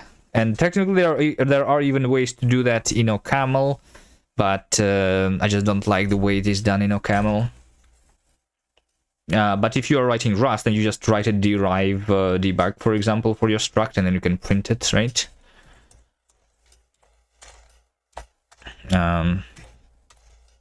Yeah.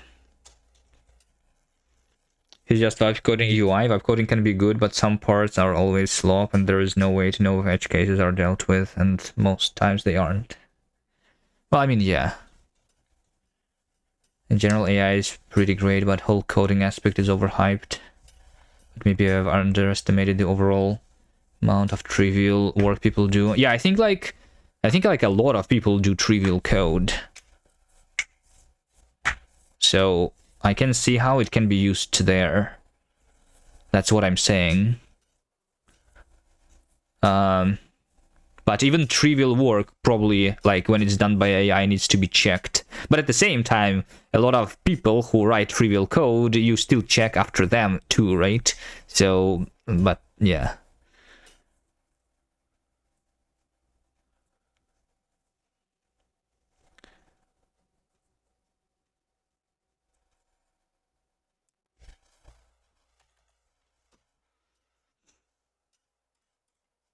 So I guess I don't really trust AI to do the job that I am doing here, but there is a lot of jobs where it has the potential, I think. There used to be people who just copy paste from Stack Overflow all the day. Yeah.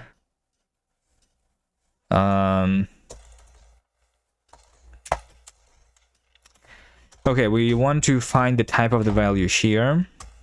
Function value.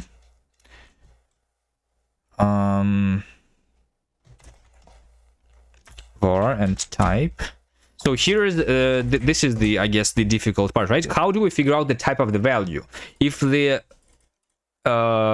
type here is sum, right? So we're going to match type If it is some type, then we just return it. But if it is none, it means that the value has been inferred, and so that we can derive the type there. So we're going to say variable inference inferred var inferred. Right, we're going to match this. And if it is some shape, then it's going to be type of value shape. But if it is none, then we're going to actually fail, saying that. So this is programmer error then, which means that trying like no type in not inferred value. This is supposed to never happen. I see as Boix. Hi.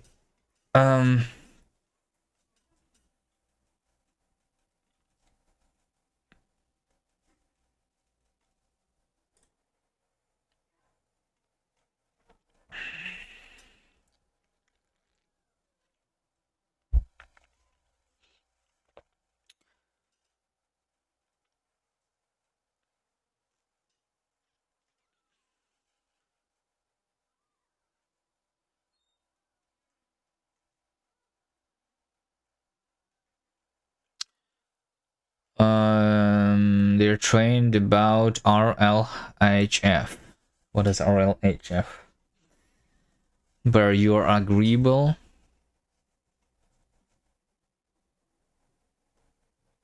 Yeah. So like when I'm using like ChatGPT, for example, it's lying to me all the time. But if it is disagreeing with me, then it most likely actually is correct. But if it's agreeing with me, then it is probably not.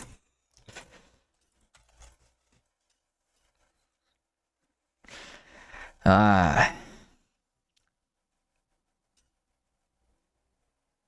find the tone the biggest problem? It's not the tone, it's like, I don't know, like, it's just, I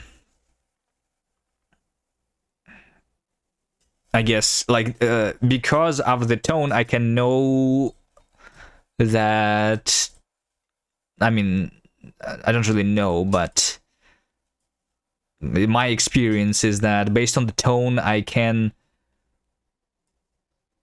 figure out if it's lying to me or not with more certainty, right?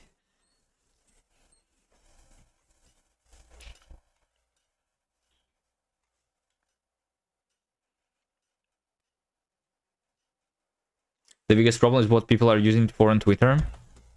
I have no idea what people use for on Twitter. I don't use Twitter at all.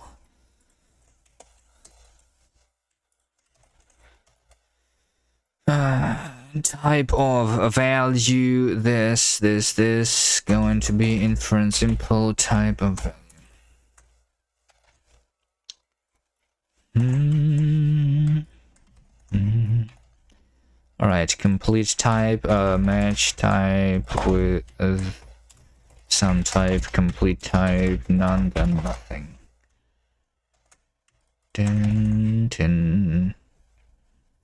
Result type, value type of result,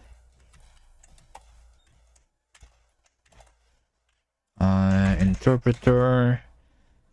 So this should be like value type of result.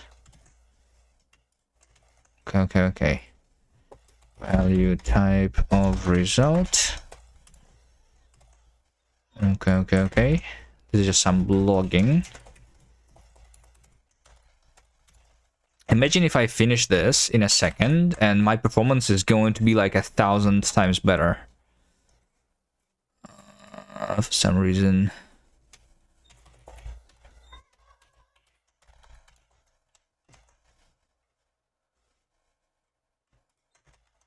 What if?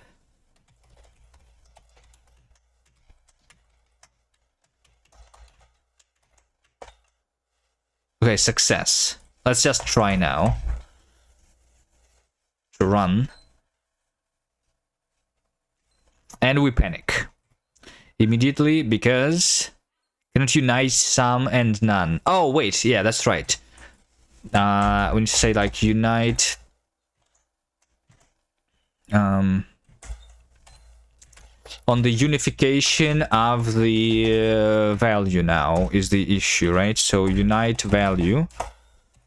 Unite value, right? So over here, where I say unite option, which means that both types must be either inferred or not inferred, and this is not correct.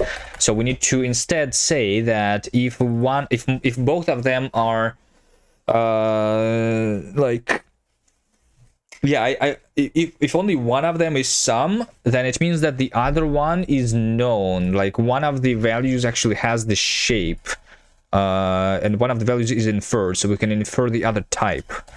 Yes, this is making sense. Also, actually, hold on. We are uniting the values. So if one of them is inferred, then the other one is going to be inferred automatically. If one of them is none, so if I don't need the type in one of them, then I don't need the type in the other one. Okay, sure. So we just say like this then. We're going to match type A and type B, and if both of them are some type A and some type B, then we're going to say some unite type. You know, because yeah, that makes sense. But if we have anything else, literally, then we return none. Anything else means that if one of the values does not need the type, because the reason for it not needing the type is because the value is inferred, then we just don't do anything.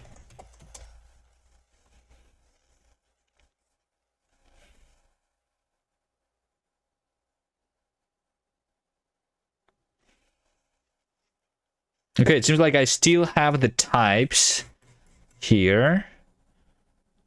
So why do I still have the types is the question now, right? Okay. Do I ever say that value is none? I thought I did that. Don't I say type is none? Over here, once the value is inferred, then this is none. Yeah. Yeah.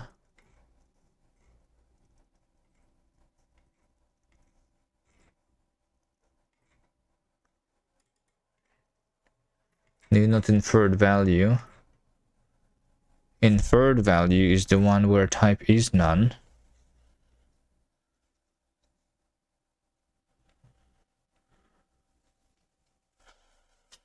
Alright, I didn't fix anything.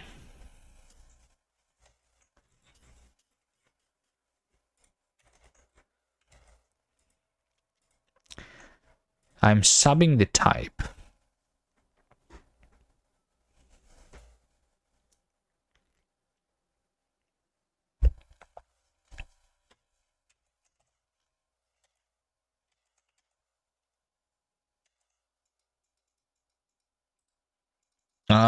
Let's make the... How about I make the thing less verbose?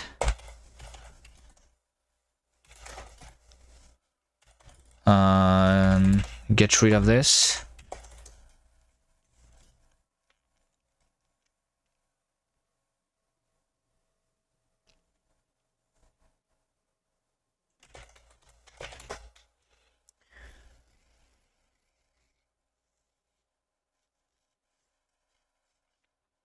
Well, I mean, this seems faster. Wasn't it like 8 seconds before? Now at 5.6 seconds?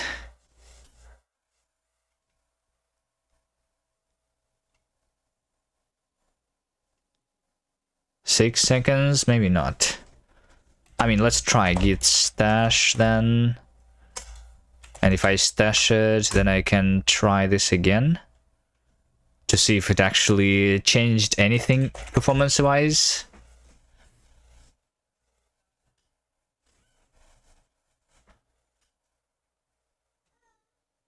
Yeah, this is 8 seconds. It actually did help with the performance.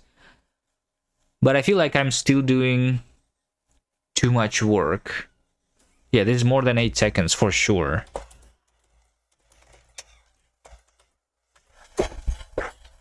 Now to 5, so I like... Yeah, but it should be not 5, it should be not 8 seconds, it should be like 1 millisecond. Wait, now it's 10? Because I was compiling also. Right?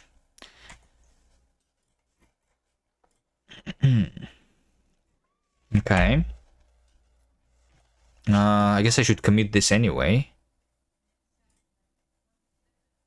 So, only store types for not inferred values. Okay, this is good. But it can be better. So what I want is, instead of this logging that I just removed, I want to know when the substitution is actually happening. So we call the thing, which is called substitute type and substitute value. These are my 2 top level things. And I want to know if this is what I'm doing.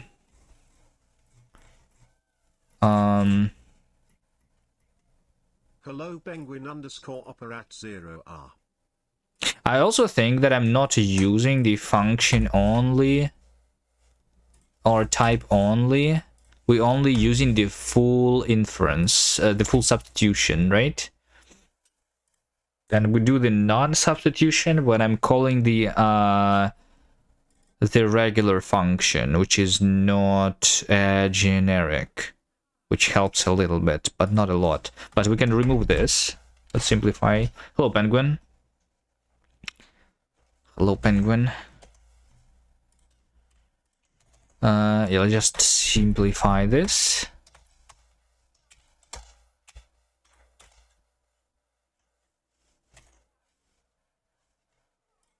So this is just remove unused substitute modes, so that I can see where is this being used. This is still a lot of places, right?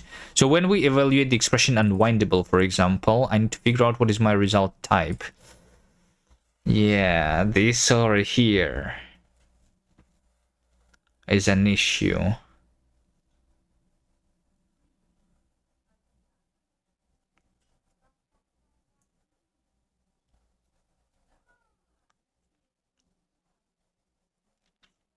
We substitute the body data type, right? So this over here is basically doing the monomorphization, but not once, but every time we call a function. Yes. Which is why my performance sucks. It makes sense.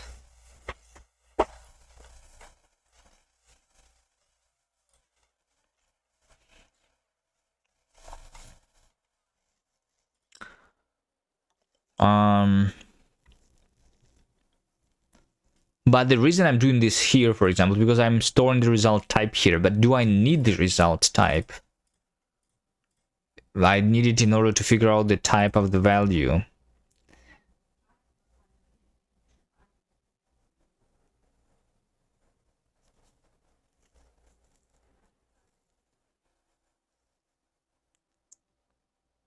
Like, I don't need to store this. But I also do.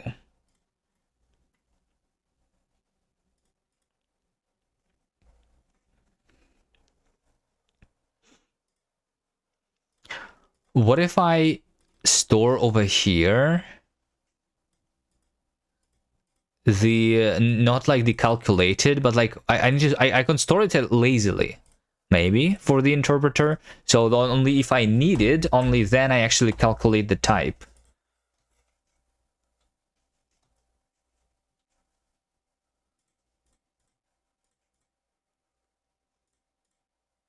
Isn't there like a lazy keyword? There's a lazy keyword even in OCaml.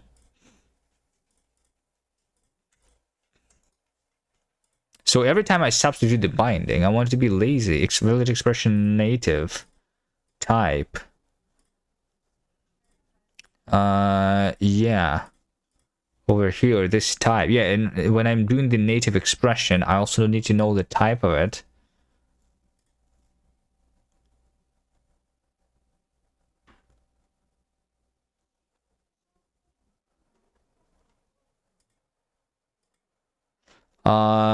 And also another option is to do the monomorphization, but do it only once.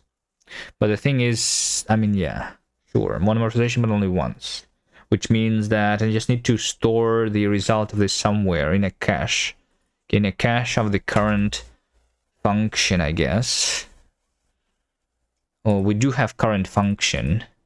We have state current function natives. But I feel like we need to have current function like state in general. Oh, I do like cache the natives. So yeah, actually, so this is something that I don't care about. But this is very similar to the other places where I'm doing the substituted type. So when I do the instantiate, for example, I want to know what my results type is.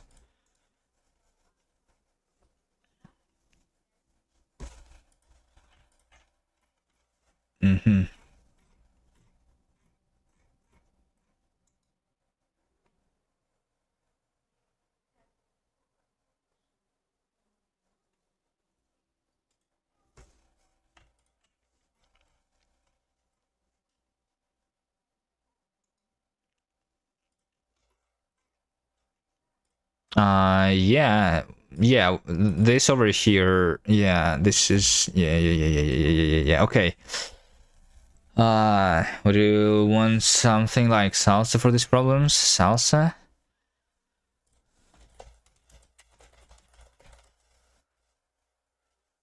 Simple actor language system and architecture? On-demand incremental computation?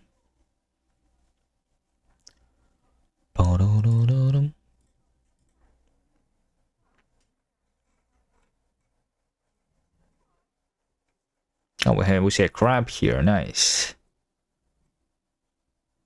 Salsa res. It's not about incremental computation, although this could be nice in the future. Right now, I don't do anything incremental. No, the issue is the issue is something like this. Let me show you. So we have a test code. We have test code like this, you know. Let's say that I have a function, function foo, which is a generic function t, right? And it just returns like I don't know. Like, let's say that this like just takes x of type t and it returns t back, which basically just returns x as is, right? The id function, right? Let's think about the id function, which takes x of any type and returns it back. So what's the problem with this? The problem with this is because I'm actually not doing any monomorphization, right? I'm compiling this function once, and when you see here, right? So this is what LSP reports. The type of x here is t, right?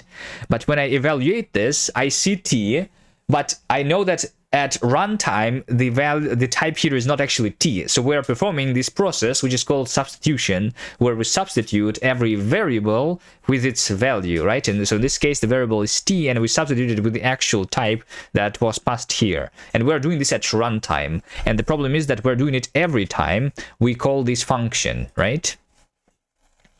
And this could be some very complex type instead of like or like, I guess t is not necessarily at the top level, so it's not in a trivial operation, right?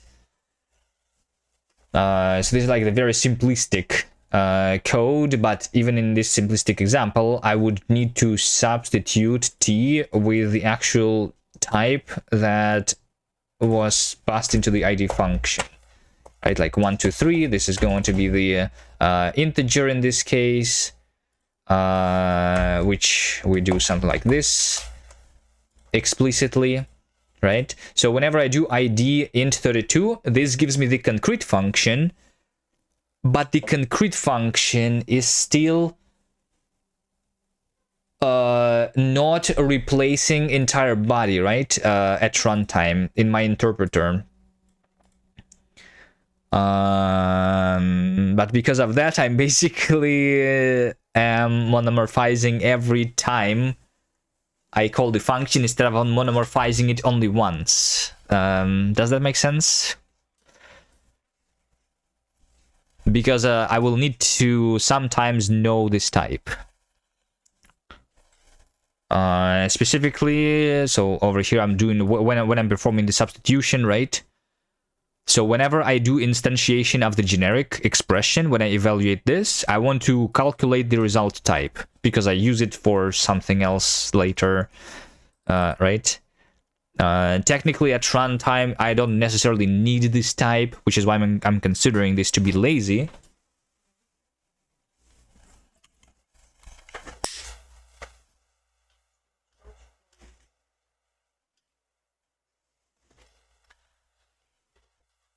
This is a joke, Dean Any. The problem is not... Well, I mean, yes, we don't care about the types at runtime a lot of the time, but the interpreter is used to drive the compile time evaluation. So sometimes I do care about the types.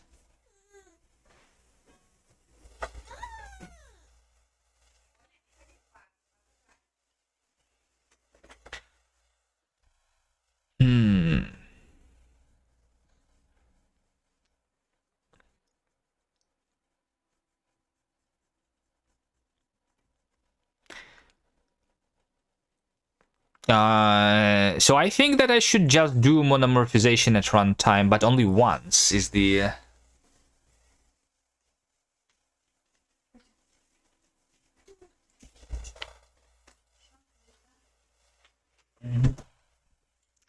is the idea here,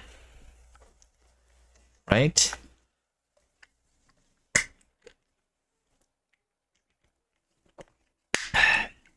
So I need to store the information base. I mean, yeah, we can do it like lazily, and I'd only do the substitution if it was needed, right? So we do it lazily. A lazy monomorphization of everything if it was needed. Yeah? Yeah.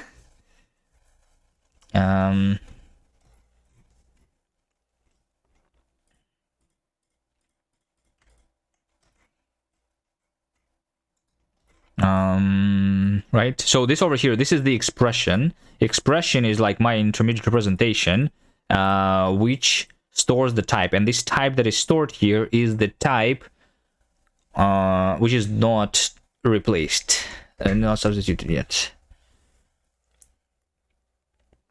You're not Dutch, are you? No, I'm not.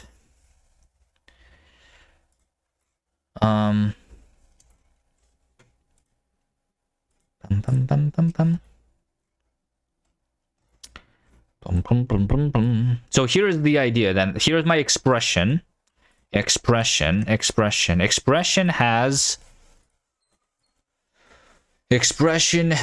this thing. We have the data. And inside of the data, so the data is annotated for every expression. And I just can have an ID here associated with every expression. Maybe. And then based on that, we can know that this type has already been substituted in the current like thing where it needs to be. Sure. Let's do that.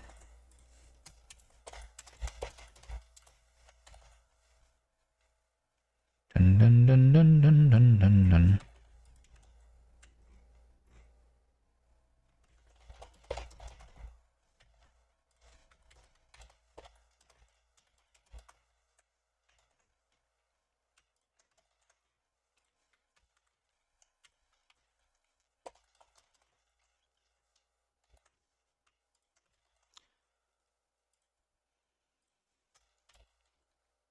Wait, why am I doing substitution of the IR data?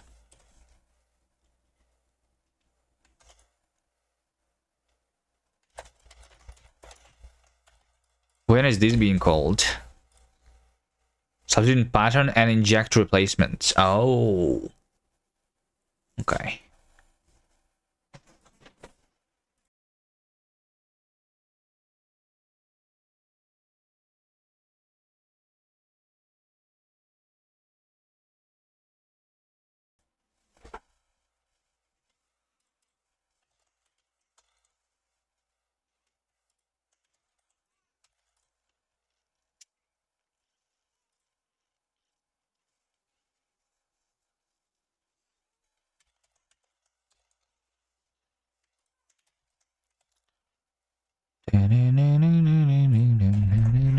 So over here, whenever we initialize a new expression, we say that data is going to have ID is ID generated. So we just create a new ID every time we do an expression of all of the different kinds. We have expressions, we have place expressions, we have type expressions, patterns, and assign expressions.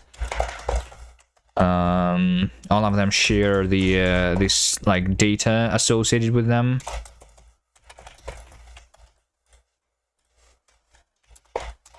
Which store the type of the expression inside. Are you making your own language? Yes, I'm making my own language. Hi. The language called Kast.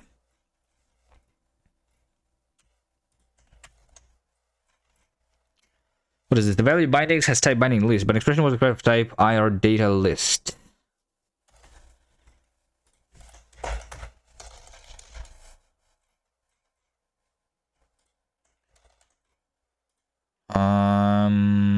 What? Oh, because of camel and the inference. I hate the inference in OCaml, I guess. It inferred this thing to be a different type because I'm used the ID field here. If there is multiple types that are using which have the same field name, then the type of the variable is inferred as the last type that has this field. I really hate this. What's the main gimmick of your language? There's multiple that I can name, I guess. One of them is comp time, similar to Zig, I guess. Another one is the effect system, but that is not implemented yet, really. We have extensible syntax, and I don't know. It's like there is no main gimmick. The language is supposed to be able to do everything. I guess that's the main gimmick here.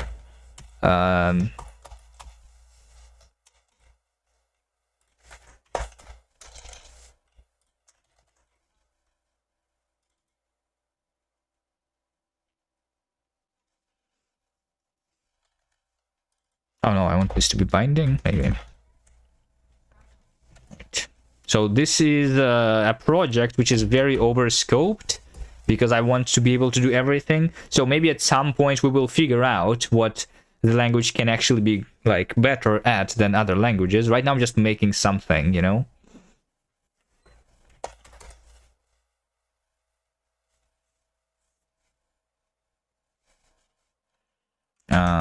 I'm just playing around.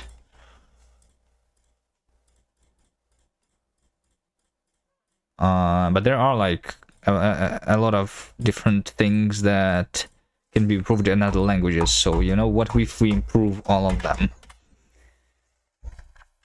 It's more of an experience thing, not really that you're making this for a specific goal. Well, I mean, I kind of have a specific goal. Like, specifically, I'm interested in making games myself, right? So I would like to be making games for it. But at the same time, I don't know. I want to be able to do everything with it, not just games.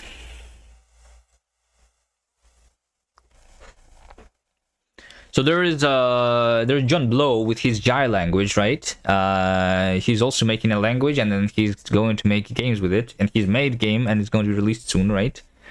I didn't really try Jai, but there is a lot of things in Jai which are very similar. But like, yeah, I can't really like talk much about Jai because I haven't tried it. But as far as I understand, for example, Jai doesn't have the goal to be a safe language. And I am trying to create a safe language. There is a borrow checker that is planned for me.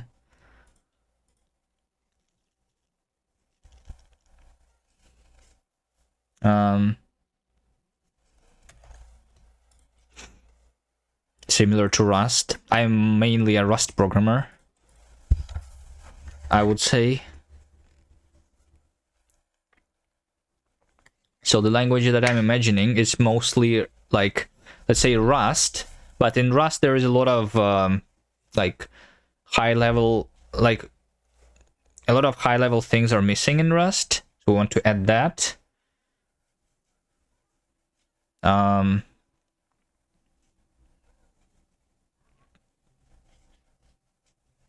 don't know. Like in general, I guess I would just want an improved Rust.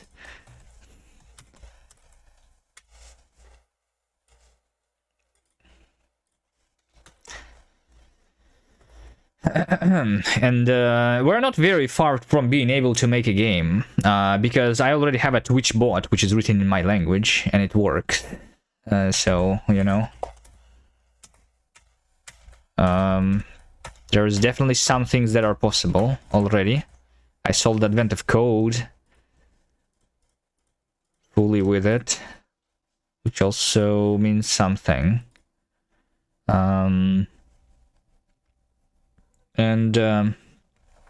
Yeah. What am I doing here?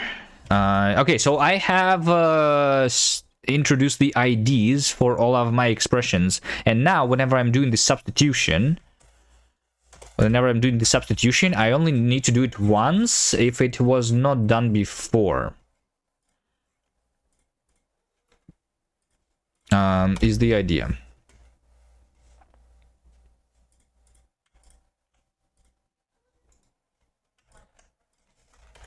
When is this used also? Unite type generic.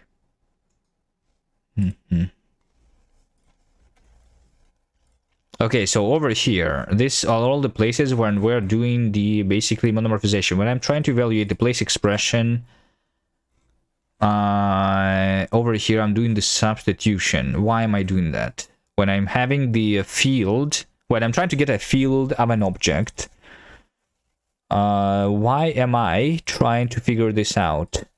Because the object is potentially a thing which is a runtime value, and we are doing this during compilation. But if this is done actually at runtime, show us the syntax. All right, I already showed the syntax today, but I guess I can show you again. Over here is some of the syntax of the language. What am I targeting? Right now I'm targeting JavaScript, but later I will be targeting native code too.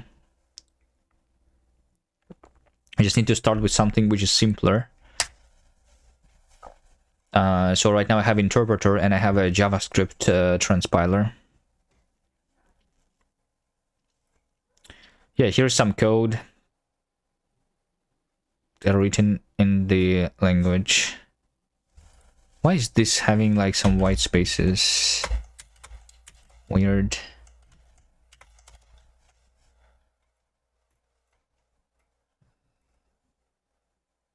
Dun dun dun dun dun. code here is weirdly formatted.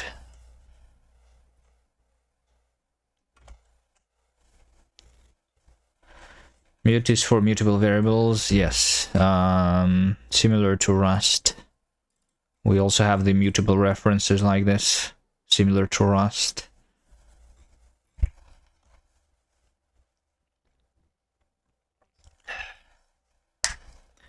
So by default, the variable is constant, immutable. Yes, immutable by default.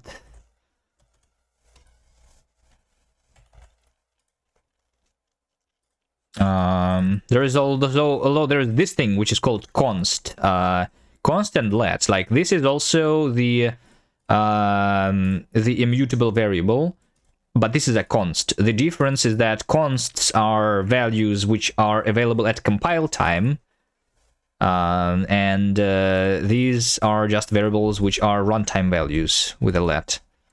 That's the difference. That is like in Zig, you know? Like Dart too. I don't know Dart at all, so...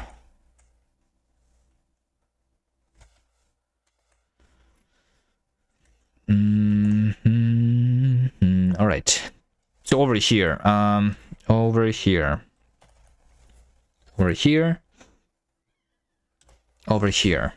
I guess I want to, so like this over here is literally monomorphization, right?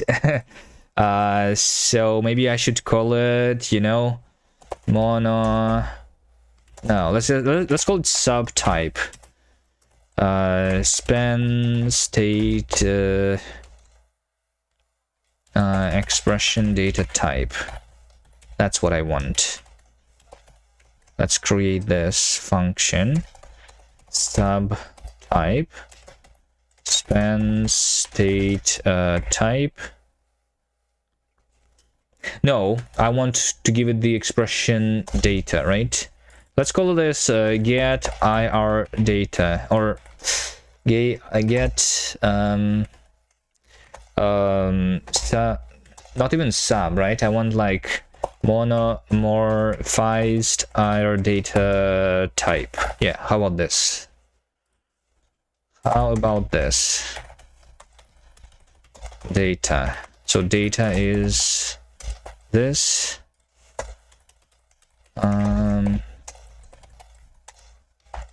Data type. And this is called the monomorphized IR data type.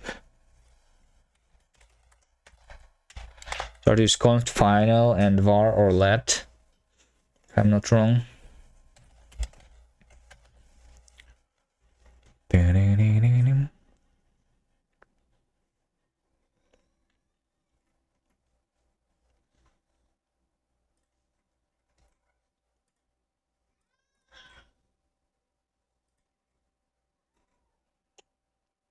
Okay, so I want to use this instead of the substitution in case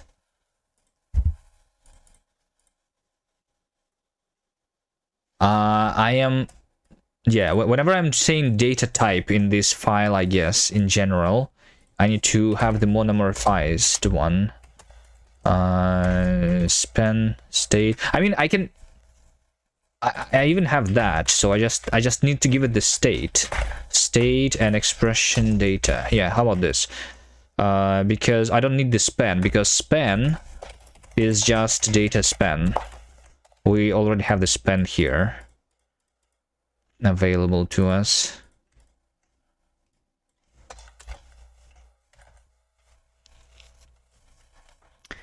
There is like 95% JavaScript ideology.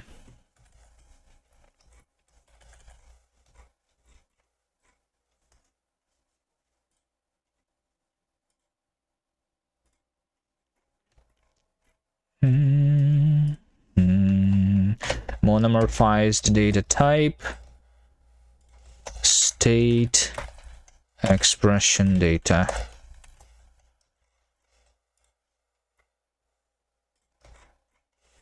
Monomorphized data type, state, data.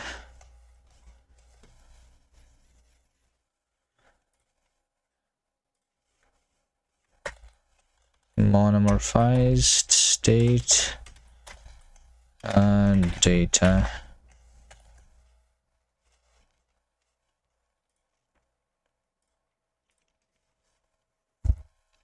If I do this during compilation, then I guess we can keep this sub.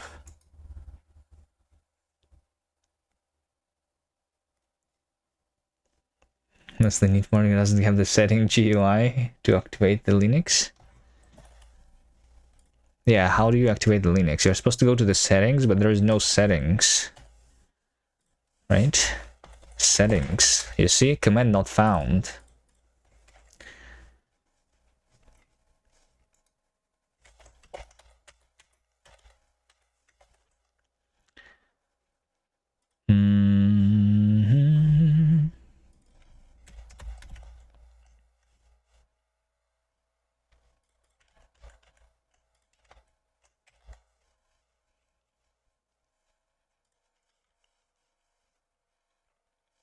Okay, so now inside of the monomorphized data, right, we are still doing this all the time. Now what we do is that in our state, we're going to have some sort of a interpreter state. Interpreter state has current function like thing, you know, current function natives.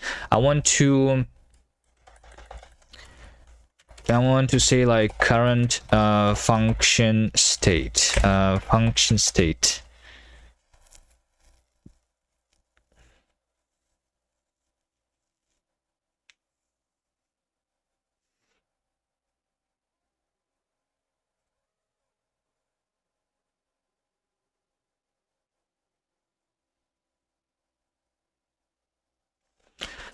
Function state.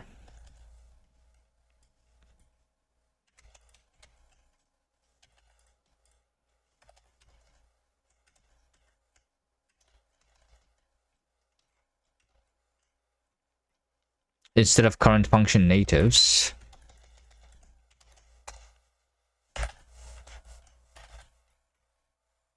We have value function.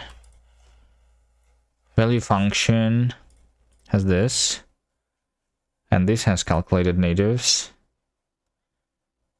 But I want this to actually have the state, which is function state. Why do I even go through the interaction here, though? Well, I mean, sure. Like, this is the immutable state. Right, and function state is this, which has the natives. It's not just function state, it's like, I need to come up with a better name here, I guess.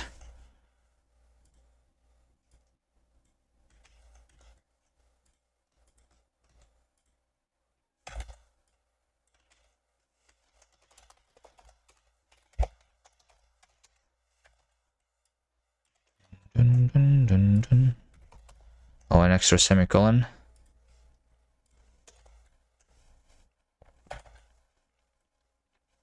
Function state natives, and so in addition to natives, I'm going to have monomorphized type, which is going to be a hash table from an ID into type. So this is the ID of the expression.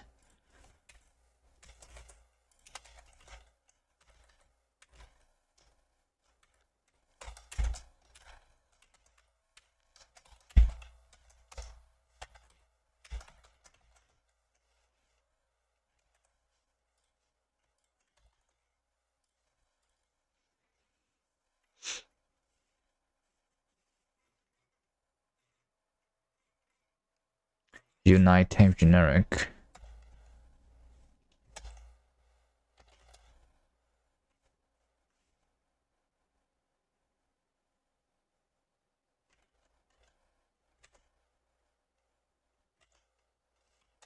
State is init function state.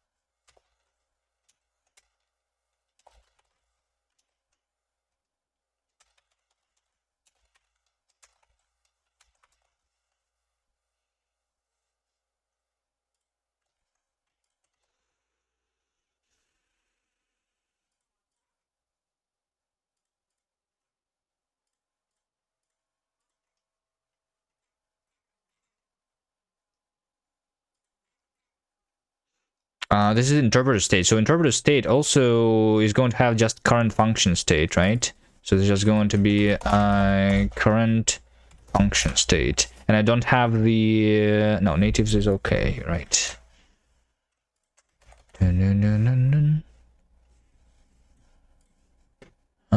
Complete and typed function state.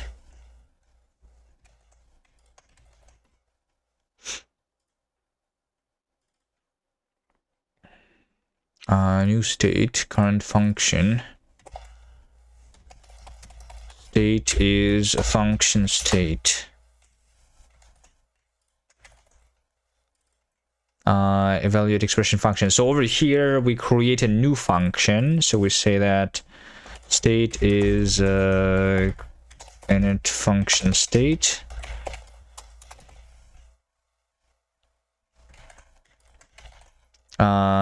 Same with generics. Generics are also just functions.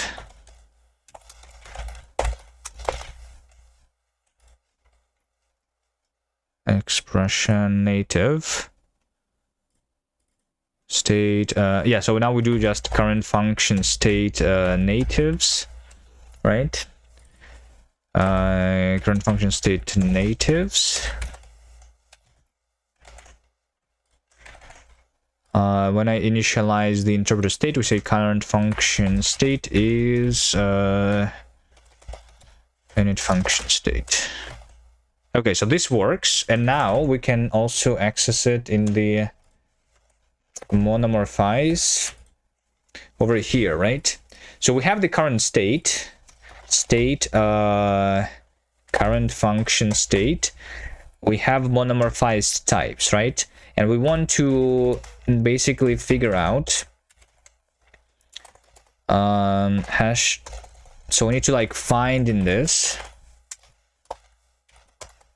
the ID of the current expression, right? And if we know the monomorphized type, then we just return it. This should return type. And if we don't know it, then we are going to calculate it, right? So type is this. And we are going to return type, and we're going to hash type add state current function state monomorphized type data ID. We add the type there, right? So there you go. Now we only do this once. I'm hoping that this is going to improve the performance 1,000 times.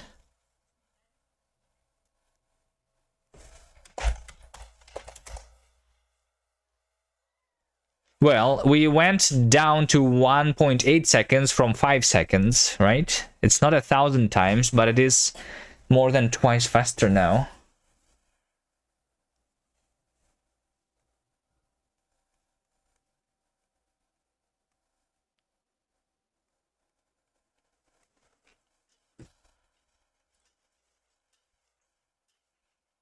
Okay. Is there still some substitution that is happening which is too much? Because we are, so this is, I just replaced all of the substitution of the types, right? All of the substitution of the type. So now substitution of the type only is done whenever I am compiling a generic instantiation, and whenever I am trying to calculate the monomorphized type, which also supposed to be done only once for every generic function instantiated Like, yeah, whatever, like just once. But there is also the substitution of the value, and this also is happening here. So when I evaluate a constant expression, for example, right? Because constants can contain the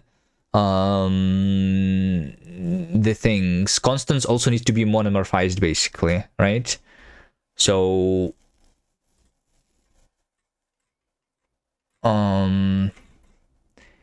yeah, and also over here, when I say colon typed function, this is where I'm doing the substitution. But this is probably correct. This is probably okay. If my value exists in the root scope, then it should not be happening, I think.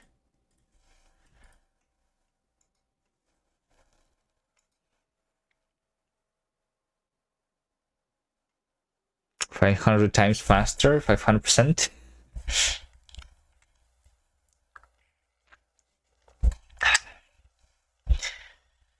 Yeah, I guess I just say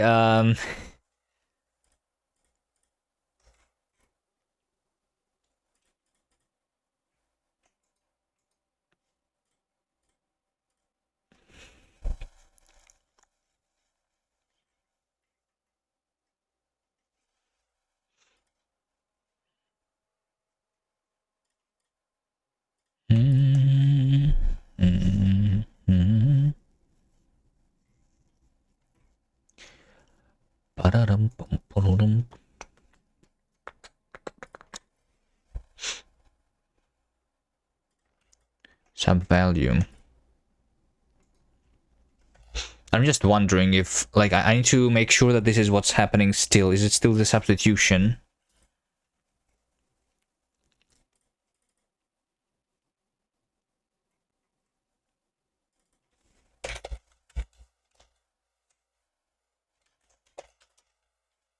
Let's see.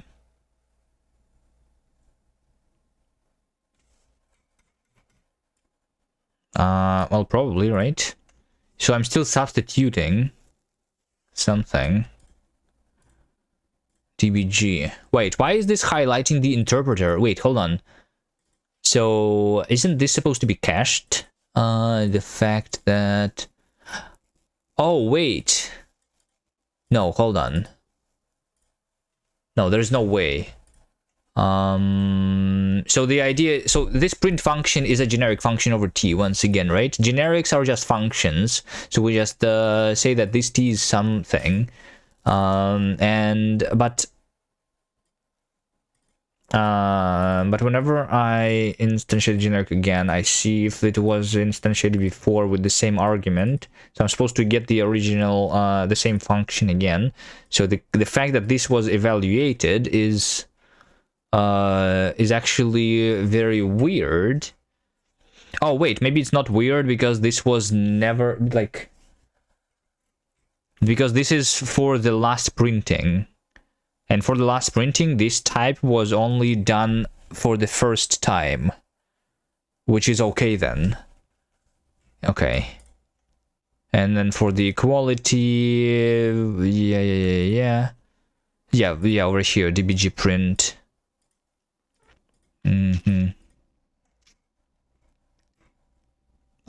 For the last thing. What about the other ones? Yeah, this over here are constants, so these constants need to be substituted.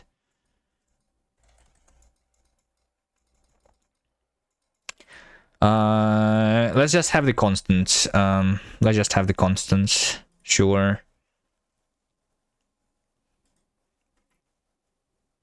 So I want to have in my function state, I want to have also monomorphized values.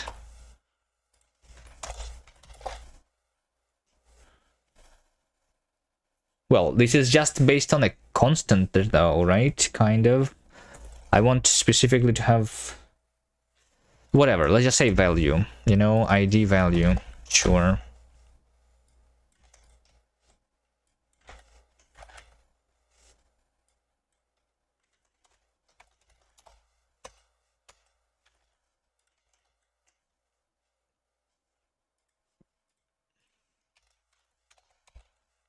Because ideas are going to be different between like different things, I suppose.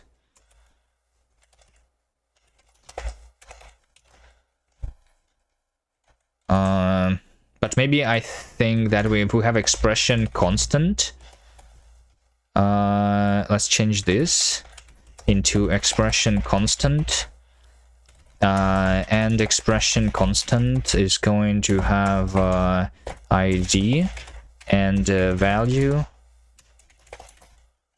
like this, and so based on this id we do the monomorphization then.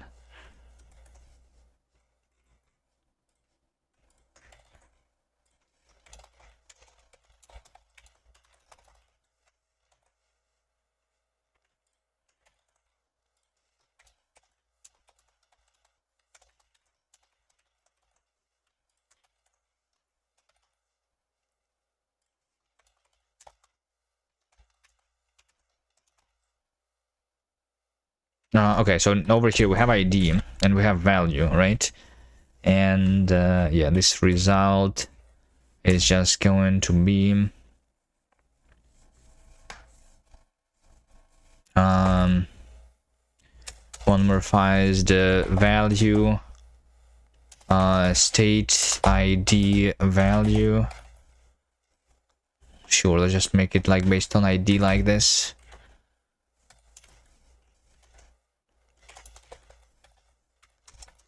And monomorphized value, state id value is going to be, oh, I need to give it the span then, right? To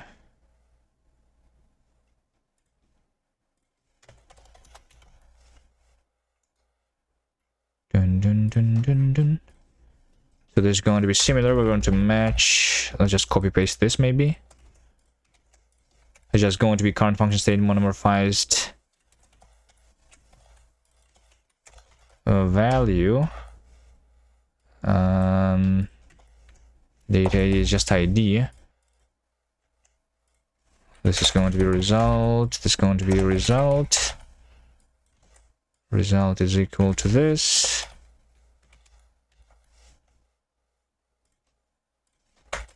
I have the span. Result.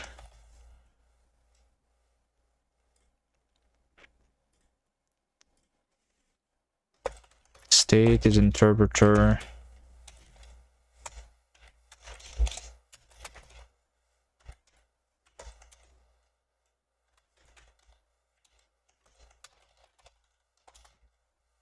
No, that's not a thing. Now we just have state here.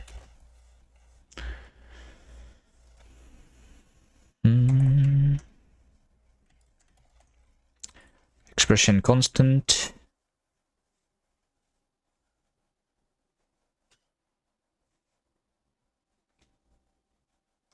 ID is ID gen. Value is this.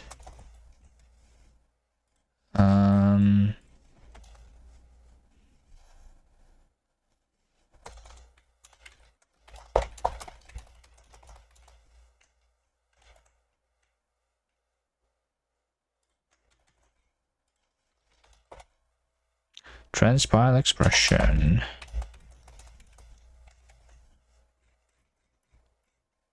And core syntax when we create some constants.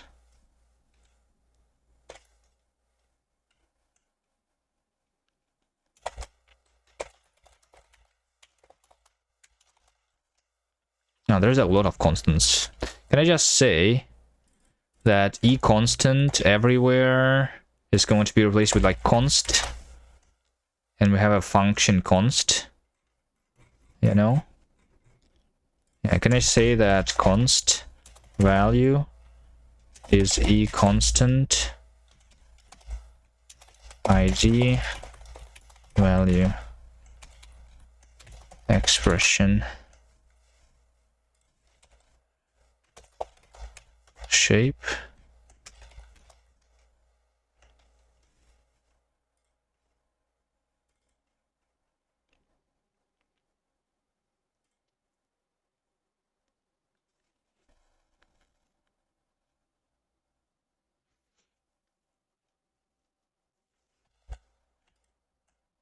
Wait, const is core syntax. Okay, hold on a second.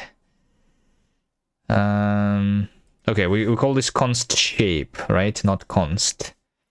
Because we have a const. Sure.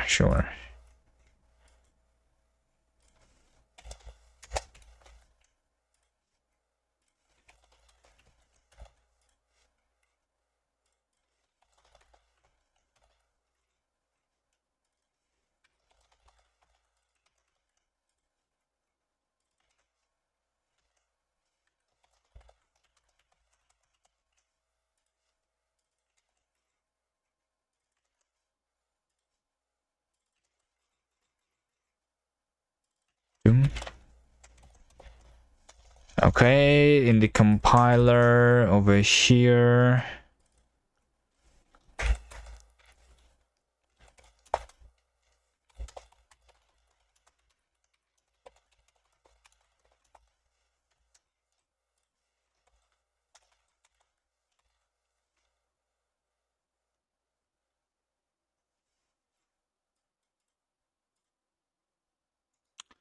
You know what? We should have the same here. Just undo. We just do instead of e constant, we just say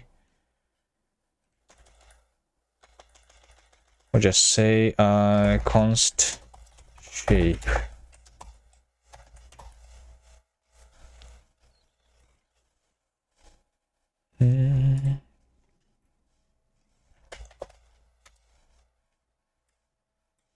I think const shape can like go somewhere here maybe.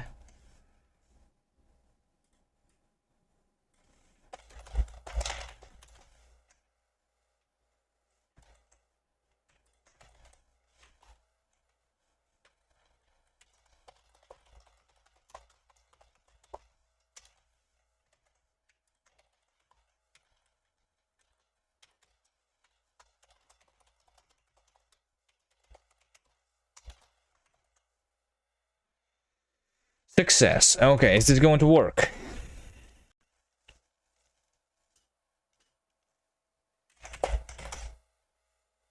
Okay, well, actually, it is 0.9 seconds, and maybe this is just because of me printing a bunch of stuff. Didn't it? Was it like just 1.8 seconds a second ago?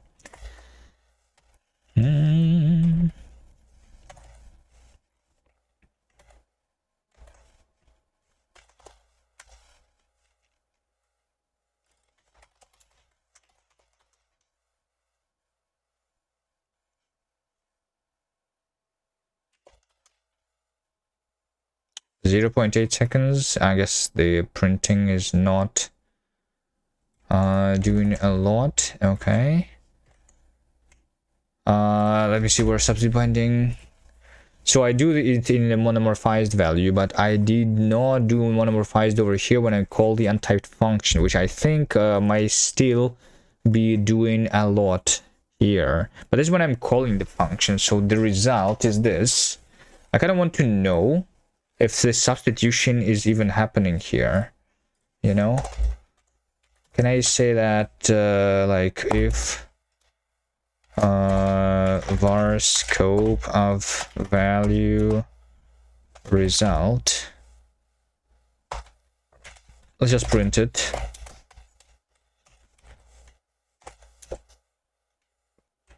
Var scope print, no, print var scope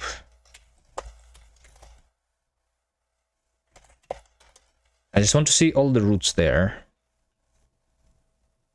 but it's not all the roots. It is not all the roots.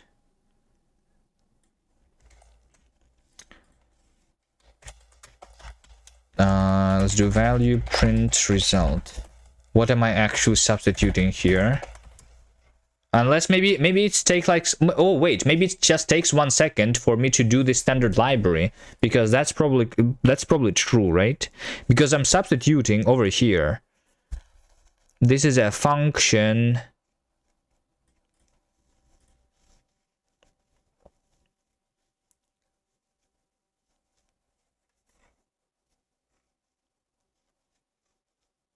and stuff.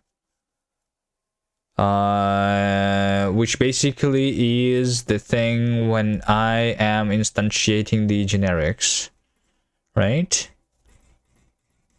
I think 1 second is just, at least it was just the time for me to parse the standard library. Like if I go to the, oh wait, no, it's not anymore, at least, right? Not anymore, at least.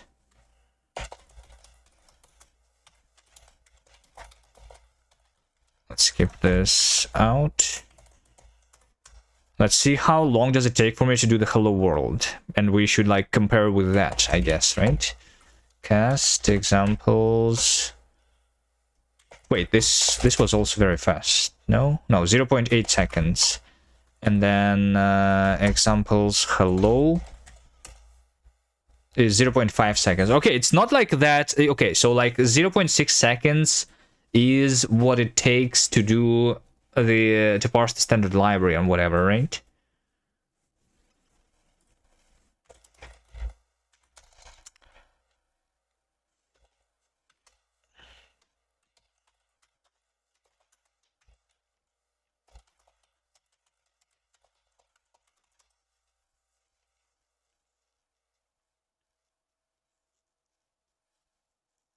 Right, like 600 seconds to do the hello world, and if we try to do the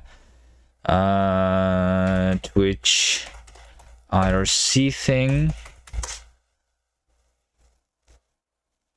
then it is 800 milliseconds. But maybe it's because it's compiling it also, right? Like, I want to measure pure runtime, but I'm not like, I cannot, I don't like store my compiled like bytecode before interpreting anywhere.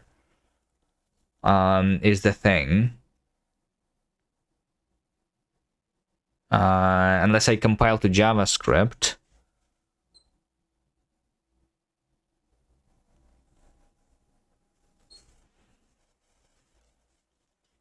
But this may be good enough. This may be good enough. We can just try running once again using this. I also should test. Maybe it's better going to be seen in the Advent of Code solutions actually.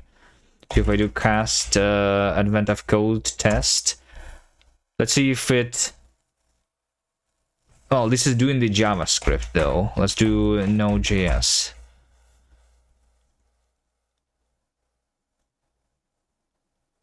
Okay, well, I mean, at the very least,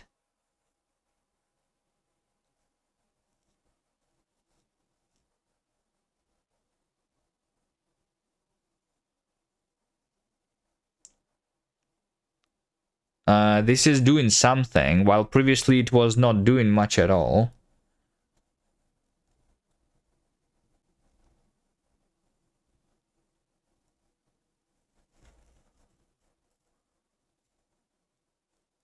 And we probably can wait for it to finish.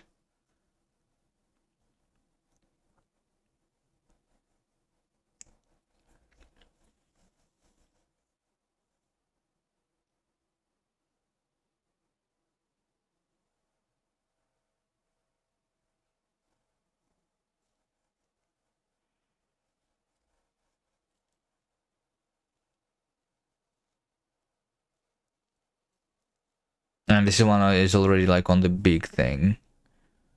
Wait, no, it's like slow even to print this shit. Okay. This is the liquid cakes Advent of Code thing, which is basically solving a Sudoku.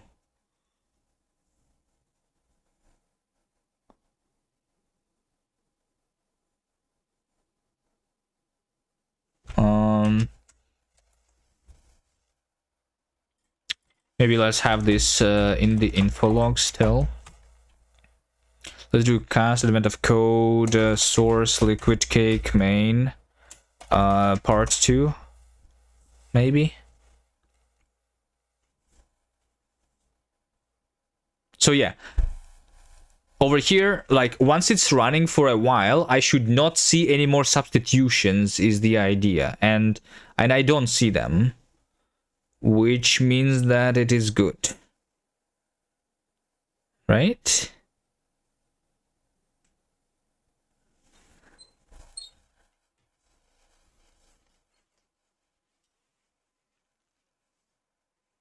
But it is still slow.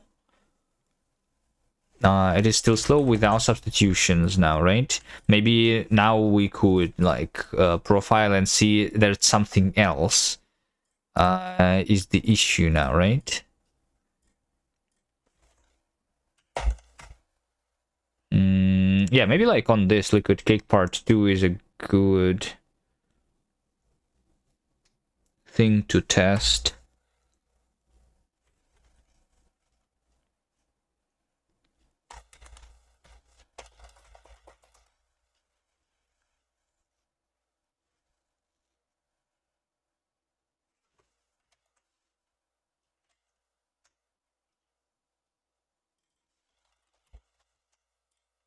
Okay.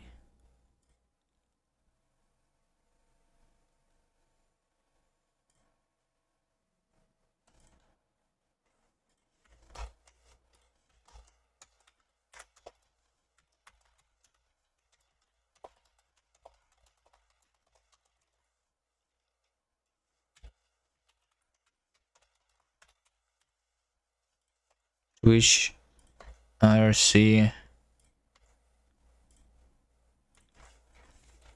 parse. Let's just call it parse because I'm just parsing here.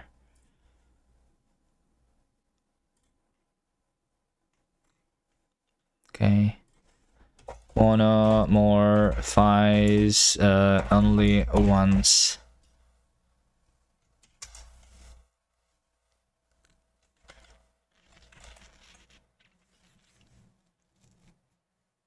Okay, so this is solved, and I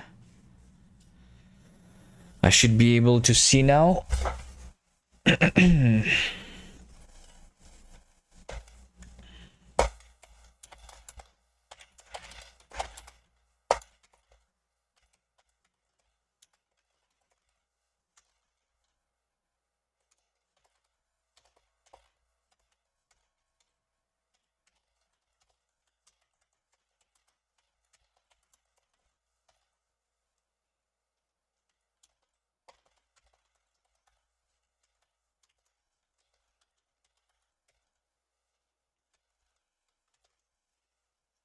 Okay, we have 2 gigabytes of the performance data. Is it going to be able to be loaded even?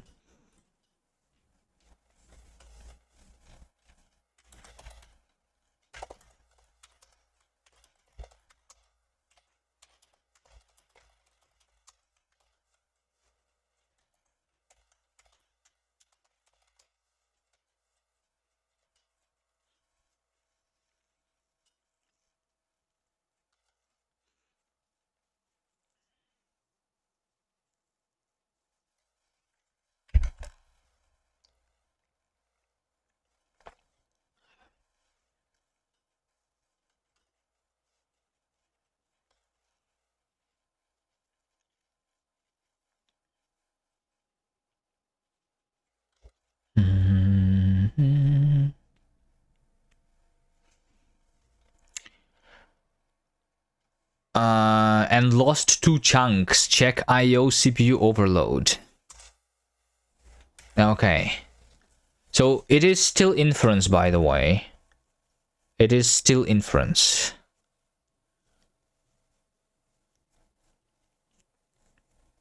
According to this.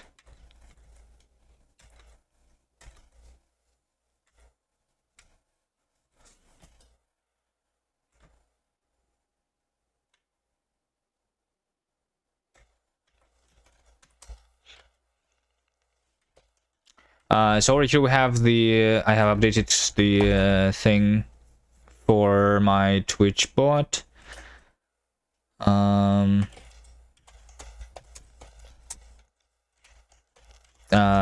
mean, it is run through the JavaScript transpiler right now, but we should be able to see the performance improvements here.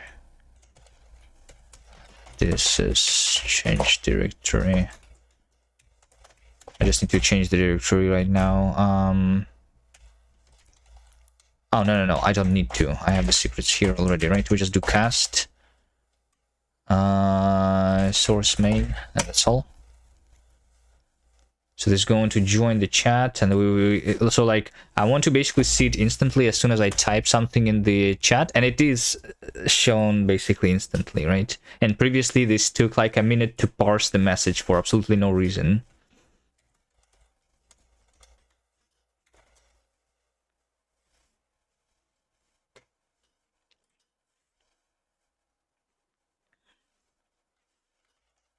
Okay, so now it has a not so terrible performance even through the interpreter. But yeah, there is still just inference check unite. Wait, check unite is when I'm having a map.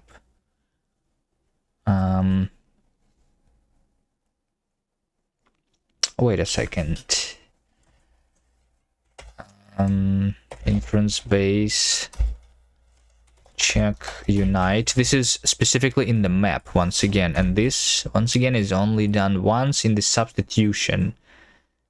So it is still the substitution that is happening for some reason.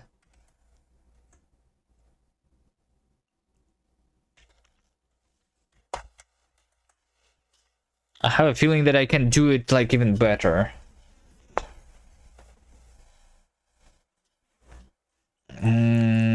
The substitution. So it's not the monomorphization then, right? It is this. But no, I did not see anything in my thing.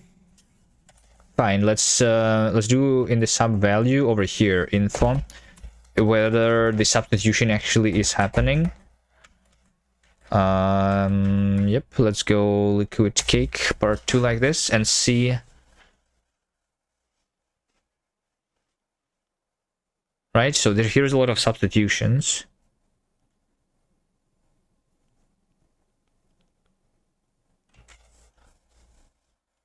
And why is that?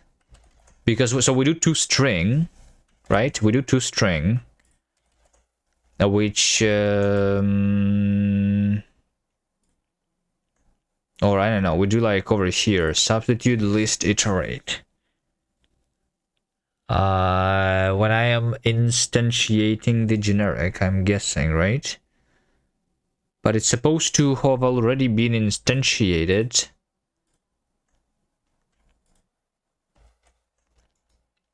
Right? Hold on a second. Interpreter core.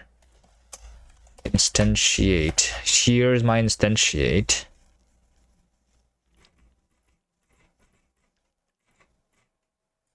And where am I doing the substitution? Not here.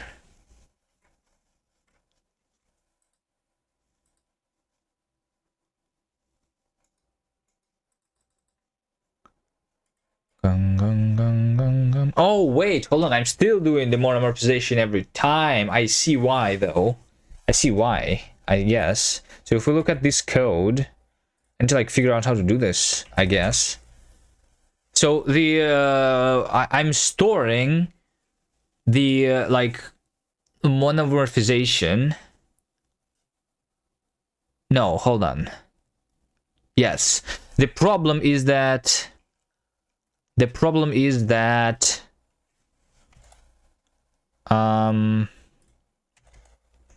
this thing, right? Why is this thing being monomorphized here still?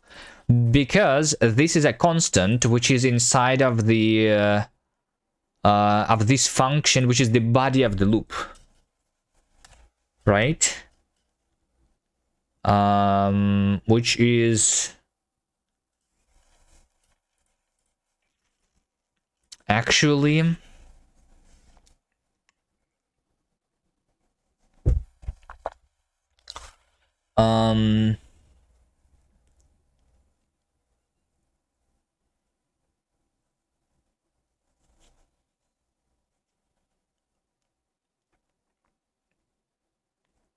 So I'm storing my monomorphized types and like constants inside of the state of the current function. But if I create the function again, then I'm going to reset my monomorphization state. You know what I mean? Like, let's say that we have the code. Let's try some code here, right? Let's say that we just do,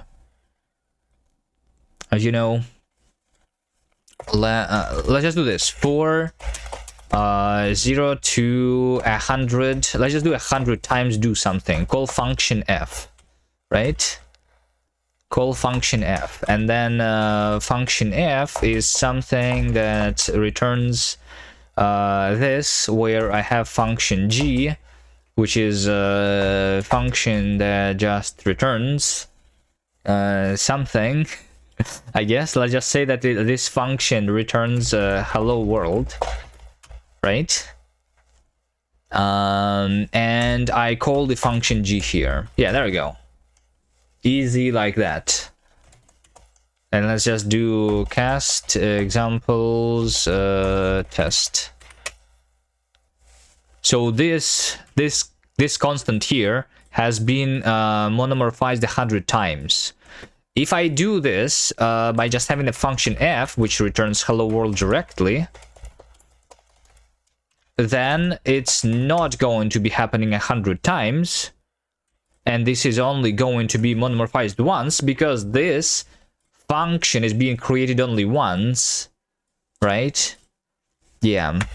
And over here we create a new function every time inside of this function, every time we call this, and so we yeah, we do this. So but at the same time there is literally nothing to monomorphize here, because this is a constant which doesn't contain any like generic variables. Any like variables. There is nothing to replace here, which is what the substitution process is supposed to be doing.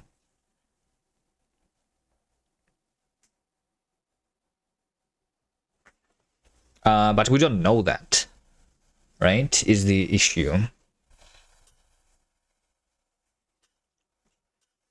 Yeah, this can be a lot better if I figure out how to do that.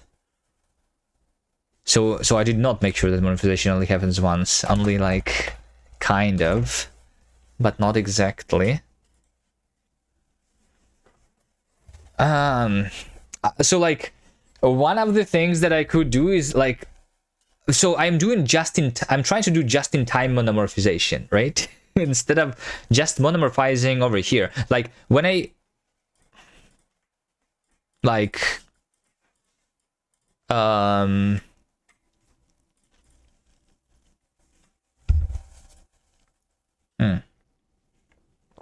I don't know actually.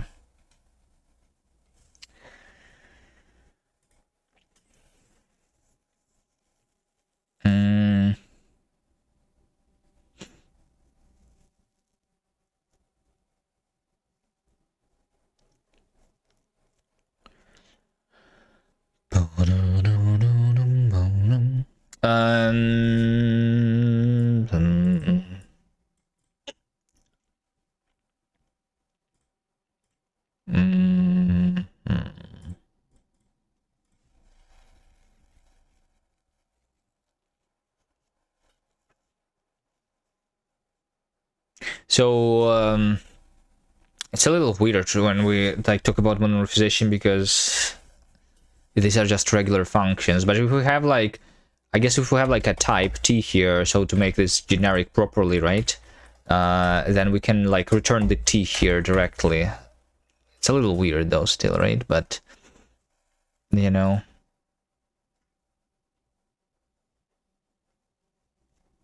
Because in this case we actually need to, like, this is a constant, which is that. I mean, in this case it's not even a constant though. But yeah.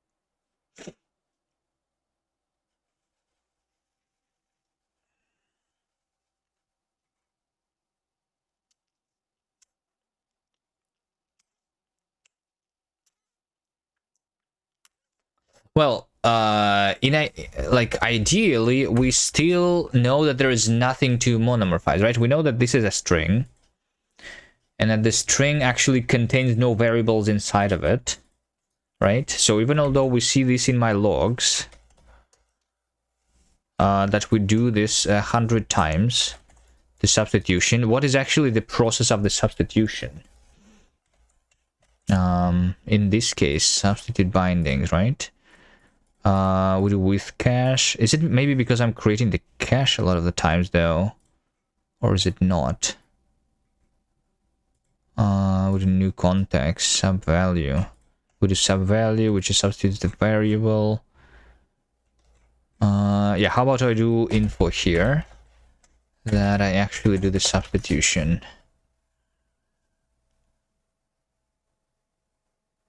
Right? Okay, yes. So we know that this is this value is at root, which means that there is actually nothing to substitute there.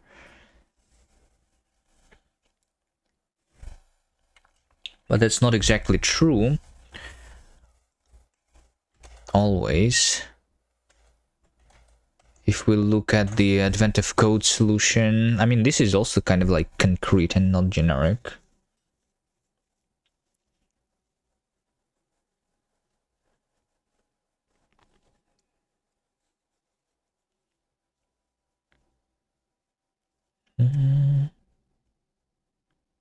Wait a second. So I'm trying to look at the current function to know whether the thing should be monomorphized or not. But why am I looking at the current function? Because my values, they have the scope in which they are defined. I have this information available to me, right? I have this information available to me. And so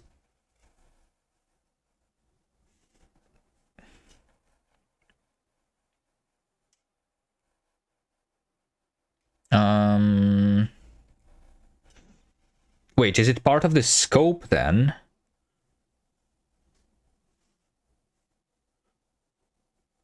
My cache for the things, because the scope,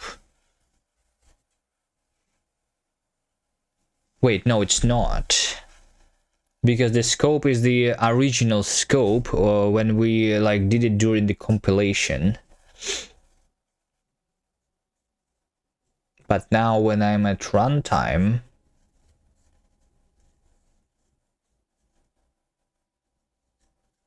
so here's the what's happening, right? Let's say that I have the generic thing, the generic function f, which has t, right? This is a generic function which just returns, right? That just returns, I don't know, what do we do with t?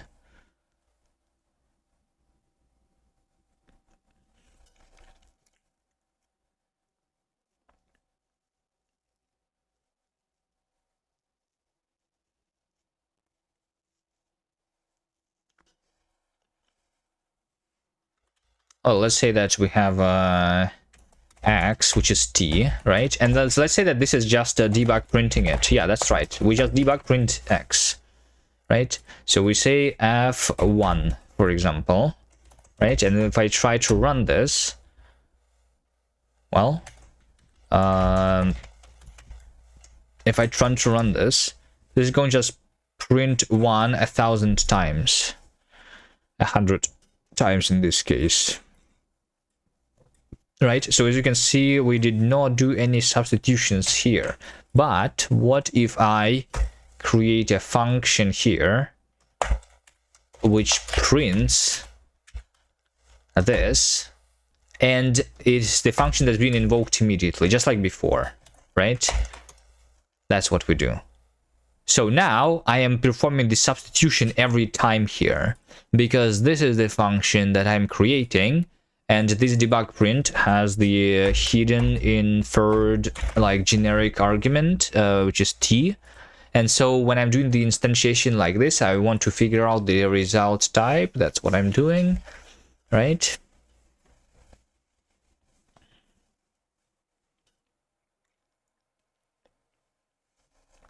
But I'm trying to only calculate this once. Every time I call it inside of this function, right? But inside of this function, because it's immediately invoked, I don't like do this actually. Yeah. So what's yeah, the current function state is irrelevant is what this means. I guess same goes for the calculated natives. Yeah. How should this work? How should this work even?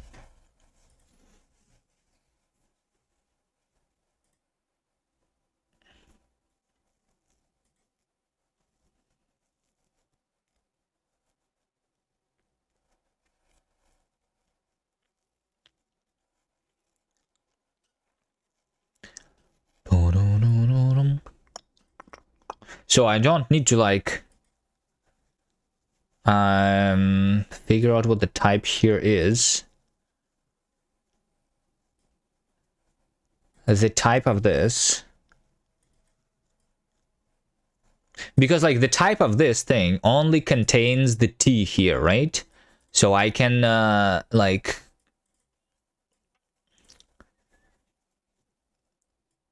get it not from the current function, but from this function, my cache. How?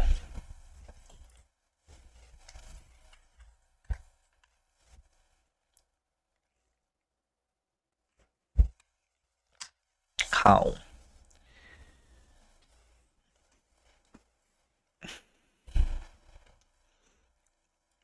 So I know like the type that was inferred for this, and the type for dbg print t is literally just t into unit, right? And we want to convert this type into the concrete type, which is int32 into unit,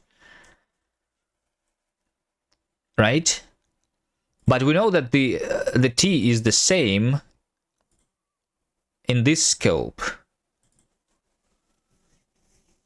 Okay, I kind of like store this information in my variables. My variables. So over here, my inference base, right?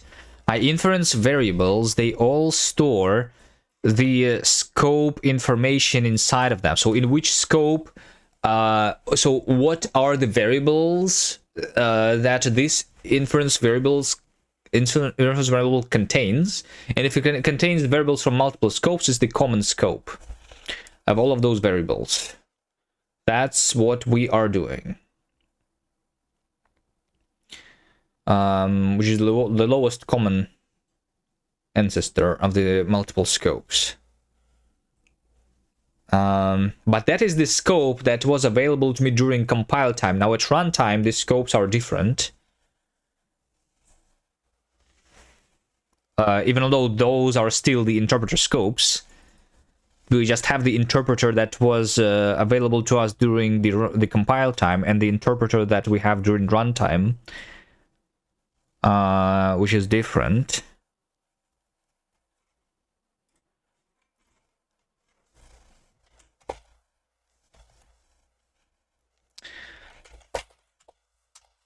So when I say monomorphize, I'm currently getting it from the current function state, but where should I get this from is something else. So we have our type, data type. Data type, we can figure out the scope of it. right? Let's see, what can we do? We can say scope is var scope of type data type, right? So yeah, we just figure out the scope. This is my scope that we had during the compilation, and we should know what is the current runtime scope, which is corresponding to this compile time scope, I guess, right? What is the current runtime scope corresponding to this compile time scope?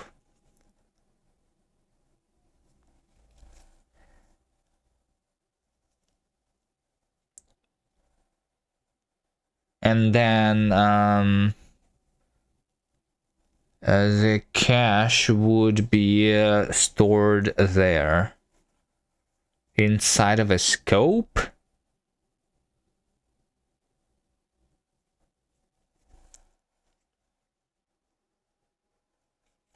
Inside of that scope? Really? So yeah, what's so this is the yeah, because this data type is calculated during the compile time. This scope is the one at compile time.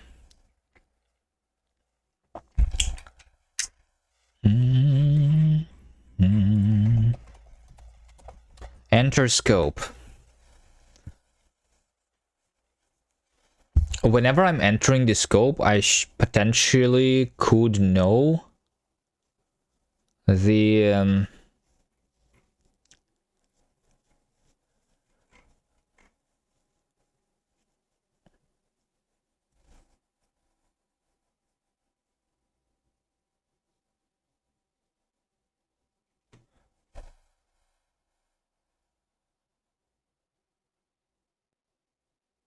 compiler scope.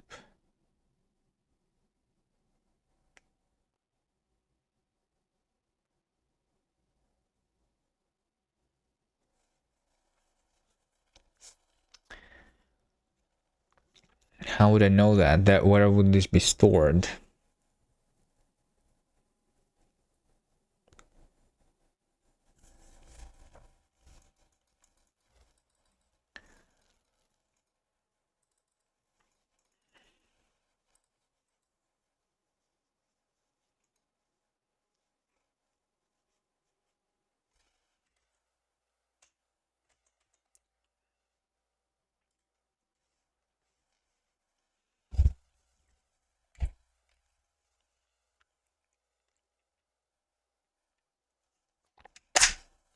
Maybe I should just create the full copies and do the monomorphization there, you know,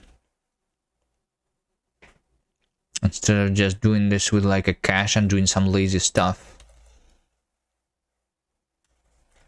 You know, whenever I instantiate this generic, I know that this is the function that's been returned, so I need to, right now I'm only monomorphizing like the type of the function to figure out what the type is. It's like instead of t into unit, then that it is int32 into unit. But I'm only monomorphizing the body later. But what we want is to monomorphize the body, I guess. And then I would not need to do that at all.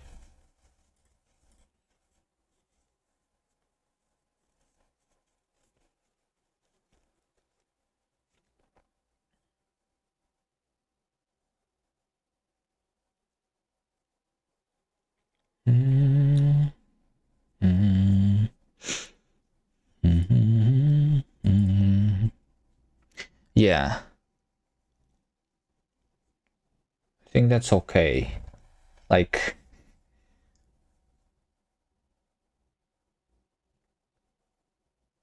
the original idea was that I don't do monomorphization at all. This is monomorphization that is happening during interpretation though, which is different. So it's only going to happen if I actually evaluate something at compile time.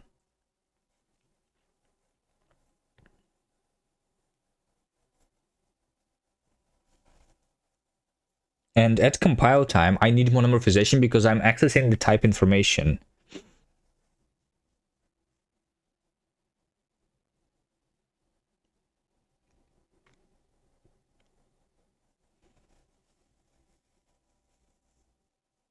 Right? It's basically the same as over here. Like, I'm basically calculating what is, like, you know, t into unit. Like, you know, dbg print type is this, and we have this as like another expression that we need to calculate. Instead of just calling the function, we also calculate all of that for no reason.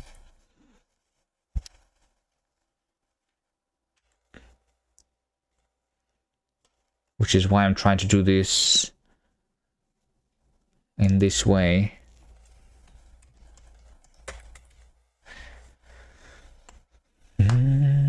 Well, and another option is obviously to have my types lazy, so we only like calculate the types if they are needed, of course.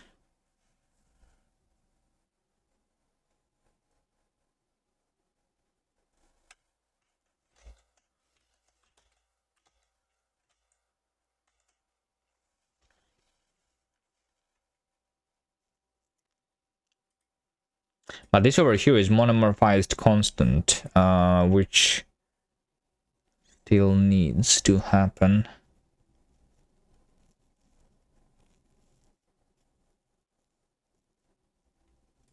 Sub value.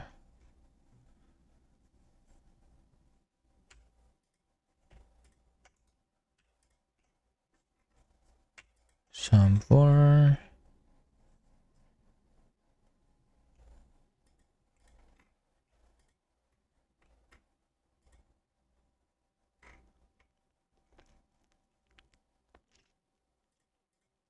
But since I have a scope that contains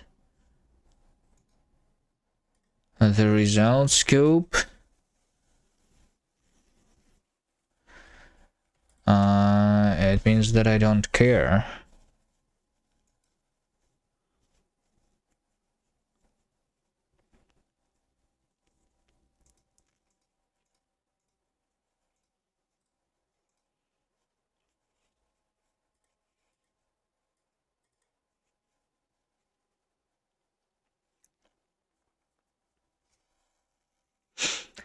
Boom, boom, boom, boom, boom.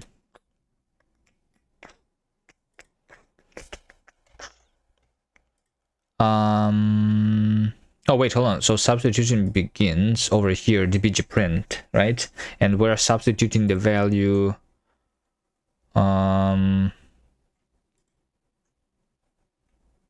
this scope.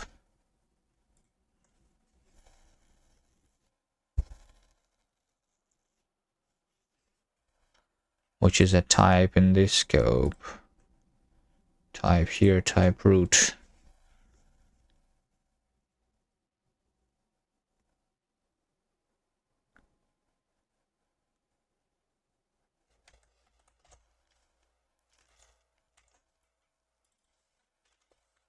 Let's see the end. To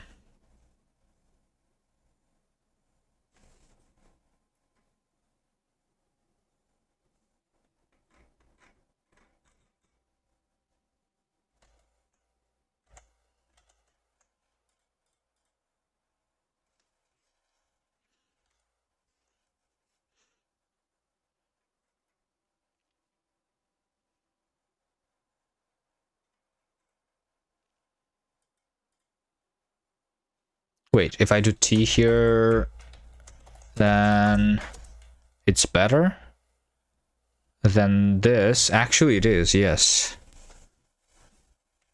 Because this is an underscore.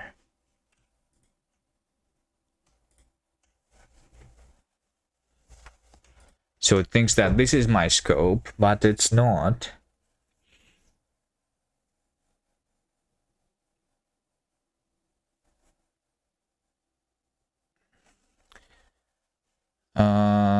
The proper scope here, actually.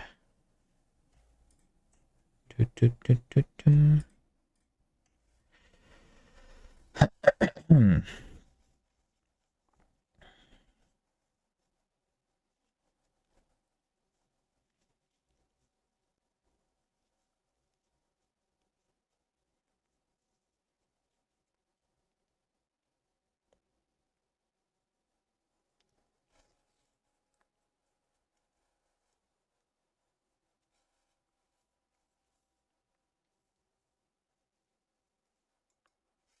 Okay, here is the... okay, let's try doing this. Fine. Did I change anything? There's just some logs, right? I didn't actually try anything to do anything. Yeah, let's just discard. Let's try in the substitution, right? So we're doing substitution of a function, I guess. Substitute value substitute value shape. Let's see here. If I have a value function, right? So this function, value untyped function, it is not being substituted at all. I feel like I have to say here substitute untyped function fn state over here, and when I'm doing the generic 2, I guess. So we have a substitute untyped function, which has function, which is a value untyped function. So previously this was just returning the function back. The value untyped function is having this, right? The definition is a maybe compiled function. And the captured interpreter scope.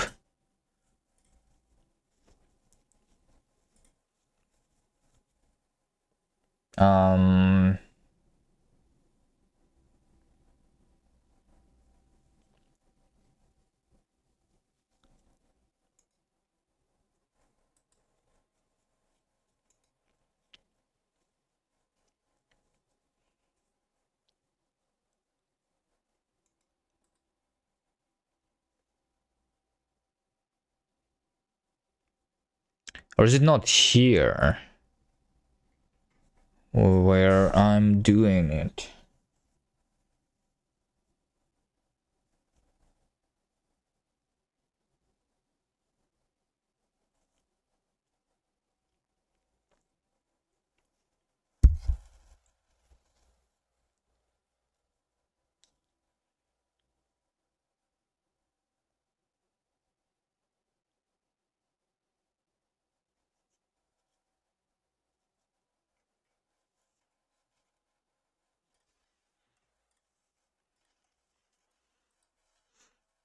Value untyped function.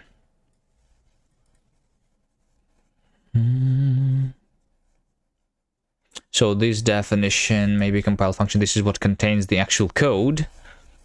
Compiled function is the actual code that we need to execute. And this is what needs to be like substituted to be properly monomorphized.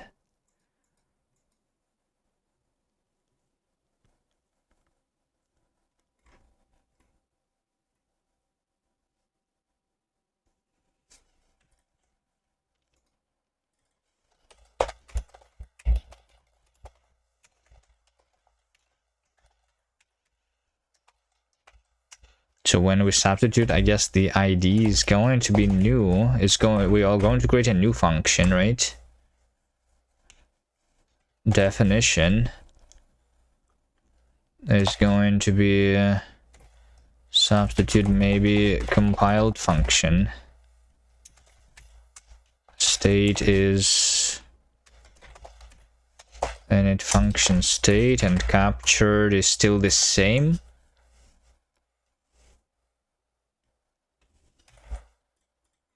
I guess.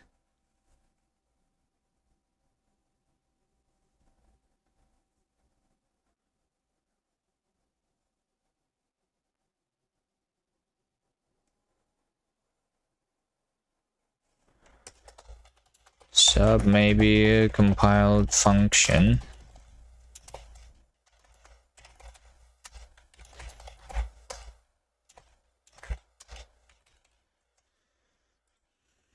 This one has span, compiled and uncompiled.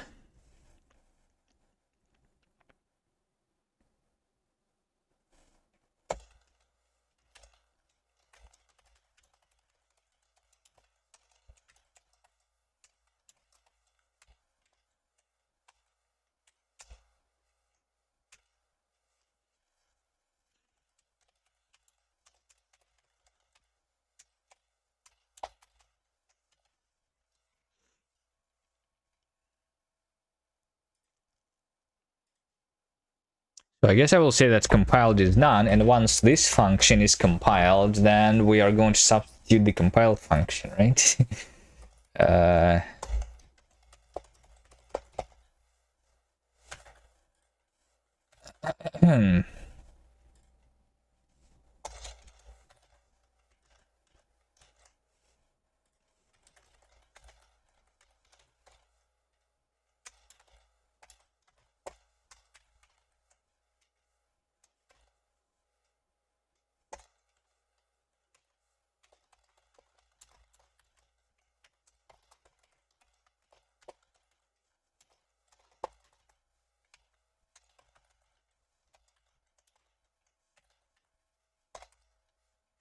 Once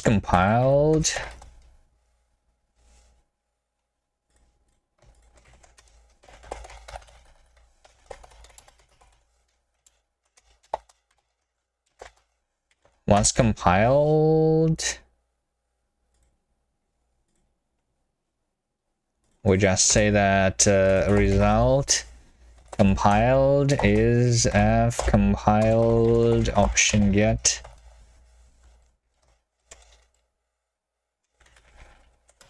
Let's just try with this first.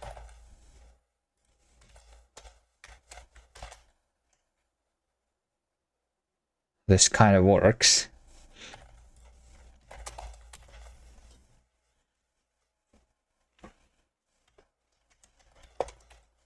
Await compiled.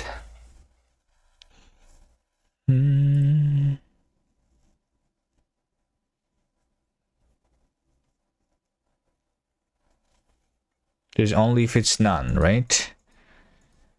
Also, I'm kind of like...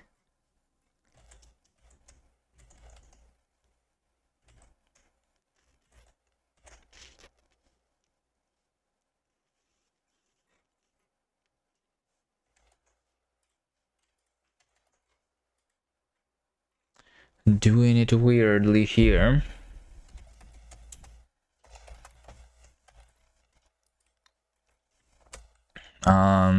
Match f compiled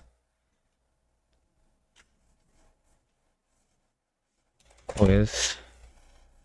Did you make this language? Is this so dense? This thing on the screen, this is OCaml.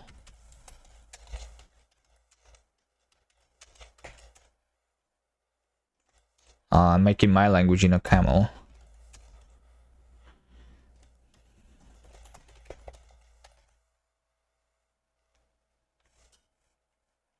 Read chat. I'm in between projects at work, so I'm very free. Can I add a new comment to GUIBot? Sure.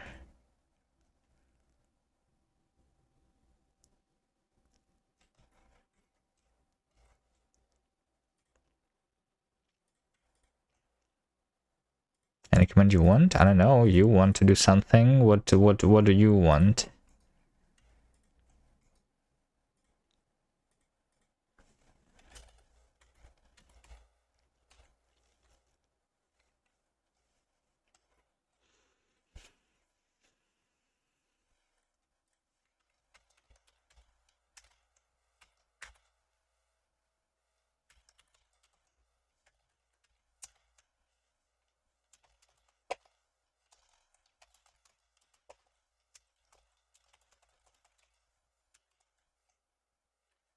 I guess I do something like this. I either call once compiled immediately or later.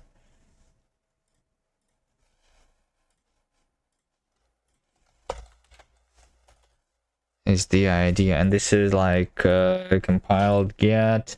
And over here we need to say substitute compiled function. Then okay, and substitute compiled function. Compiled function.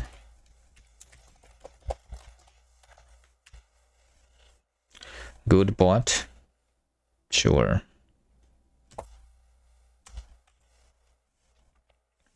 So compiled function has argument body.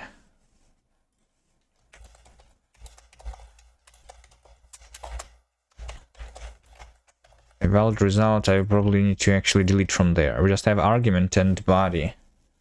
So this will be substitute pattern. And inject replacements. I don't want to inject the replacements, should I? New binding. Yeah, I just want to substitute the binding. Substitute the pattern. Wait, should I inject the replacements? Because this is a pattern. Hold on. Steady has no to lowercase. You can implement it, I guess. Also.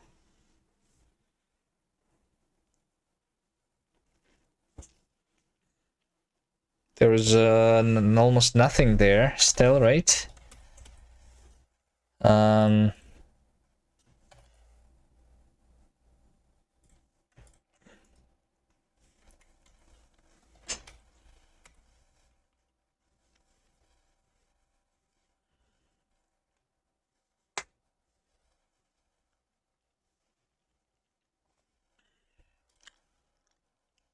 I do need to inject the replacements, right? Because so like I'm changing the function.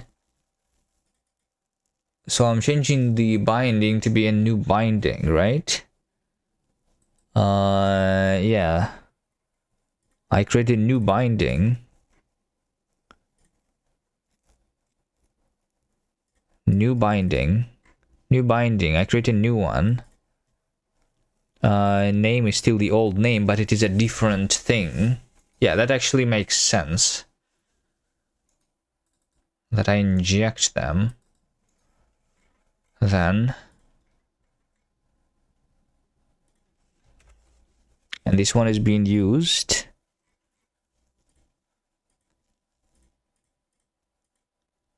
Over here, we have inner state with a new scope.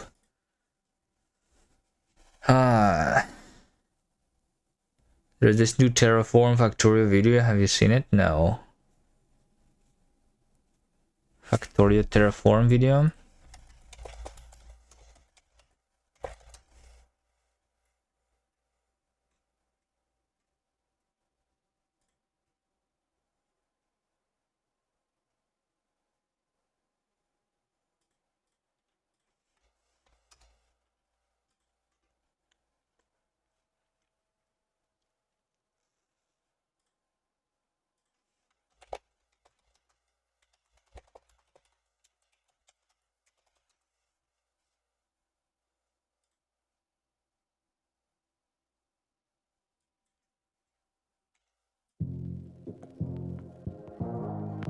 So I've got a problem. My wife doesn't really know what I do. In the course of the she said,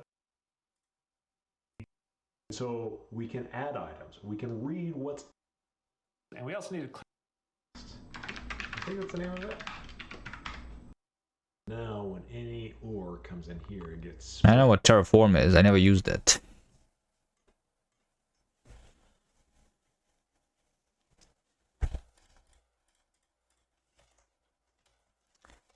Terraform. It's just infrastructure at code.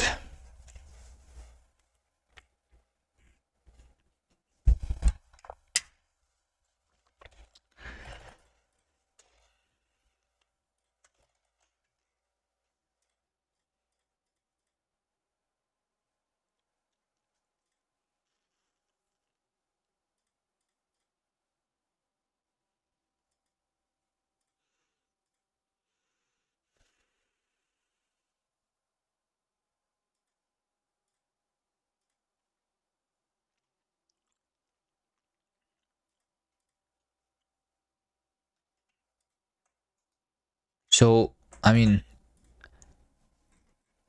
inner state, and you like enter the scope here, right? From the parent state, actually, right? Yeah. Enter scope is what I want. In the interpreter, enter scope, but in this case it's inside of the substitute bindings, which is why we are inlining that function there.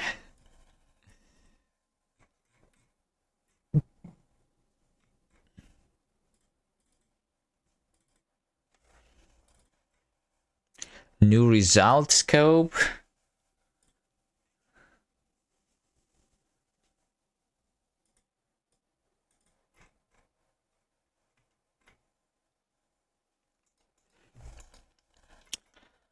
Okay. Yeah, because I substitute the type generic. That makes sense, because type generic is itself a function which returns another type. So I need to do the same thing when I'm doing this stuff now too. Okay.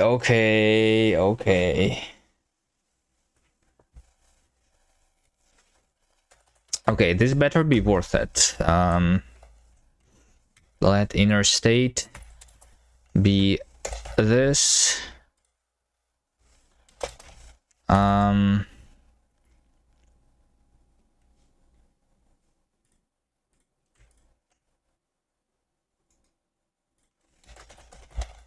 State is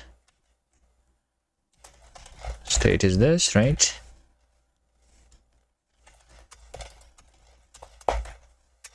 I'm just going to override myself with the inner state.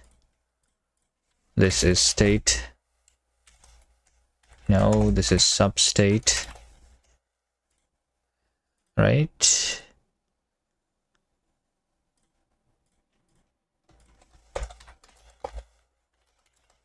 No, this is substate. What did you autocomplete into? Welcome to the state hell. Yeah. Context span scope span scope. F, this is compiled function. This should be F body span, right? Okay. Body data span. So I have argument is substitute pattern and inject replacements. State f arg, right? So I have injected that, and then we replace body. So over here, body. Enter scope. Span. Span is f data span. Body. Okay, body. So now we substitute expression. F body in this state, in the new state. Okay, so there we go. So now we are going to substitute everything everywhere. Substitute expression, state expression. This is going to return expression, which is shape is substitute expression shape. Expression shape. Data is substitute data. State expression data, right? Okay, and substitute expression shape. Shape is expression shape. Expression shape. So this is just going to be match shape. So here is all of the different expressions that we have, right? And we need to like substitute all of them. Is that what I want though? Like, so what this means is that every time I create a function, I need to go over its entire body. Feels like that's not what should be happening, right?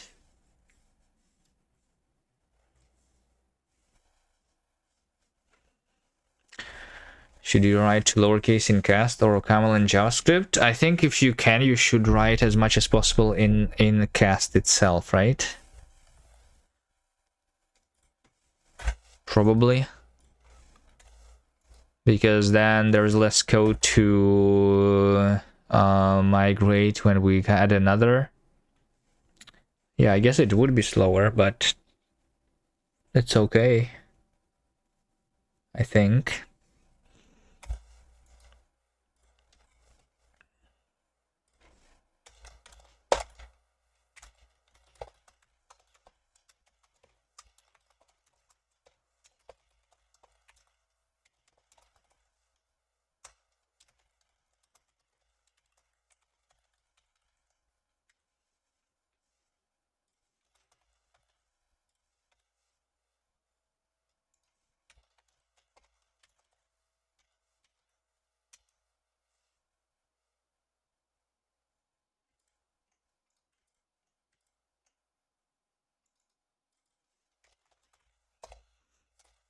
Substitute mutability is boolean. Ref at place is substitute place expression place. Okay, we're going to have similarly to substitution the expression. We're going to substitute place expression. Place expression shape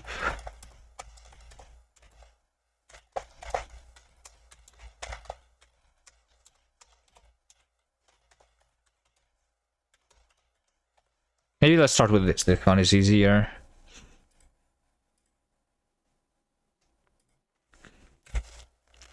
Should we add TSC to your flake inputs? I had that before, but there was some issue with that. Maybe maybe I can somehow automatically build like install everything that is in the package JSON though. With the flakes, I'm not sure.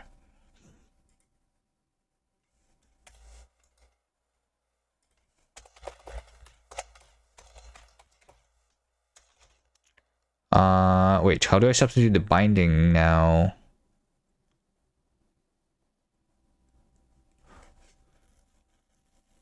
Substitute binding. Well, substitute binding. This is an expression shape. Binding.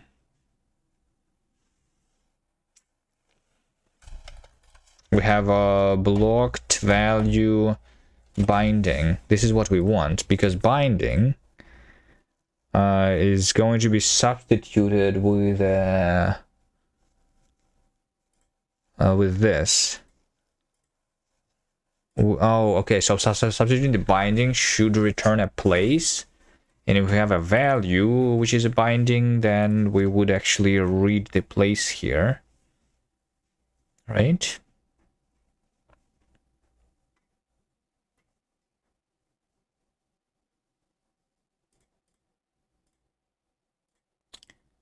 I cannot escape scope.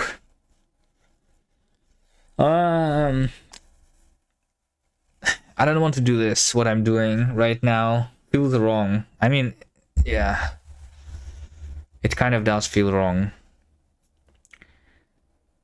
I think I need to think about this a little bit more. You still haven't added much to string implementation.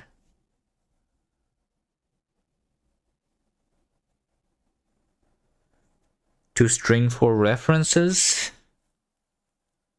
Yeah, because that is a generic one, I guess.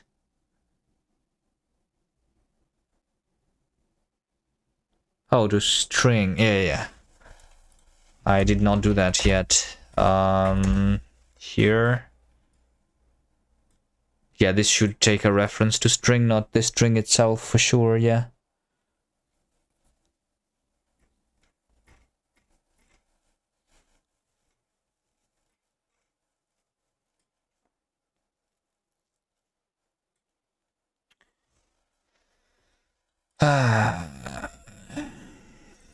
Okay, I'll think about what I try. Like I already improved the performance. It just should be much better because I'm still not doing monomerization once, but a lot of times.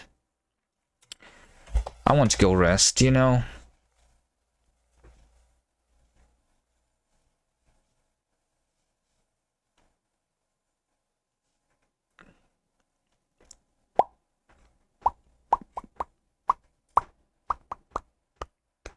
I should have done something else today. We should not care about performance much, maybe, but I should think about how to solve this properly.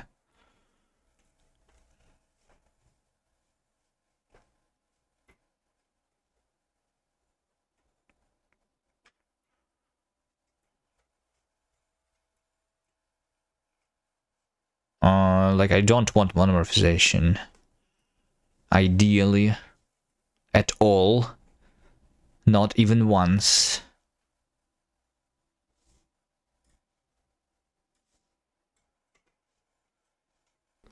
Organization, so I can make sure everything goes according to plan. So here we're gonna have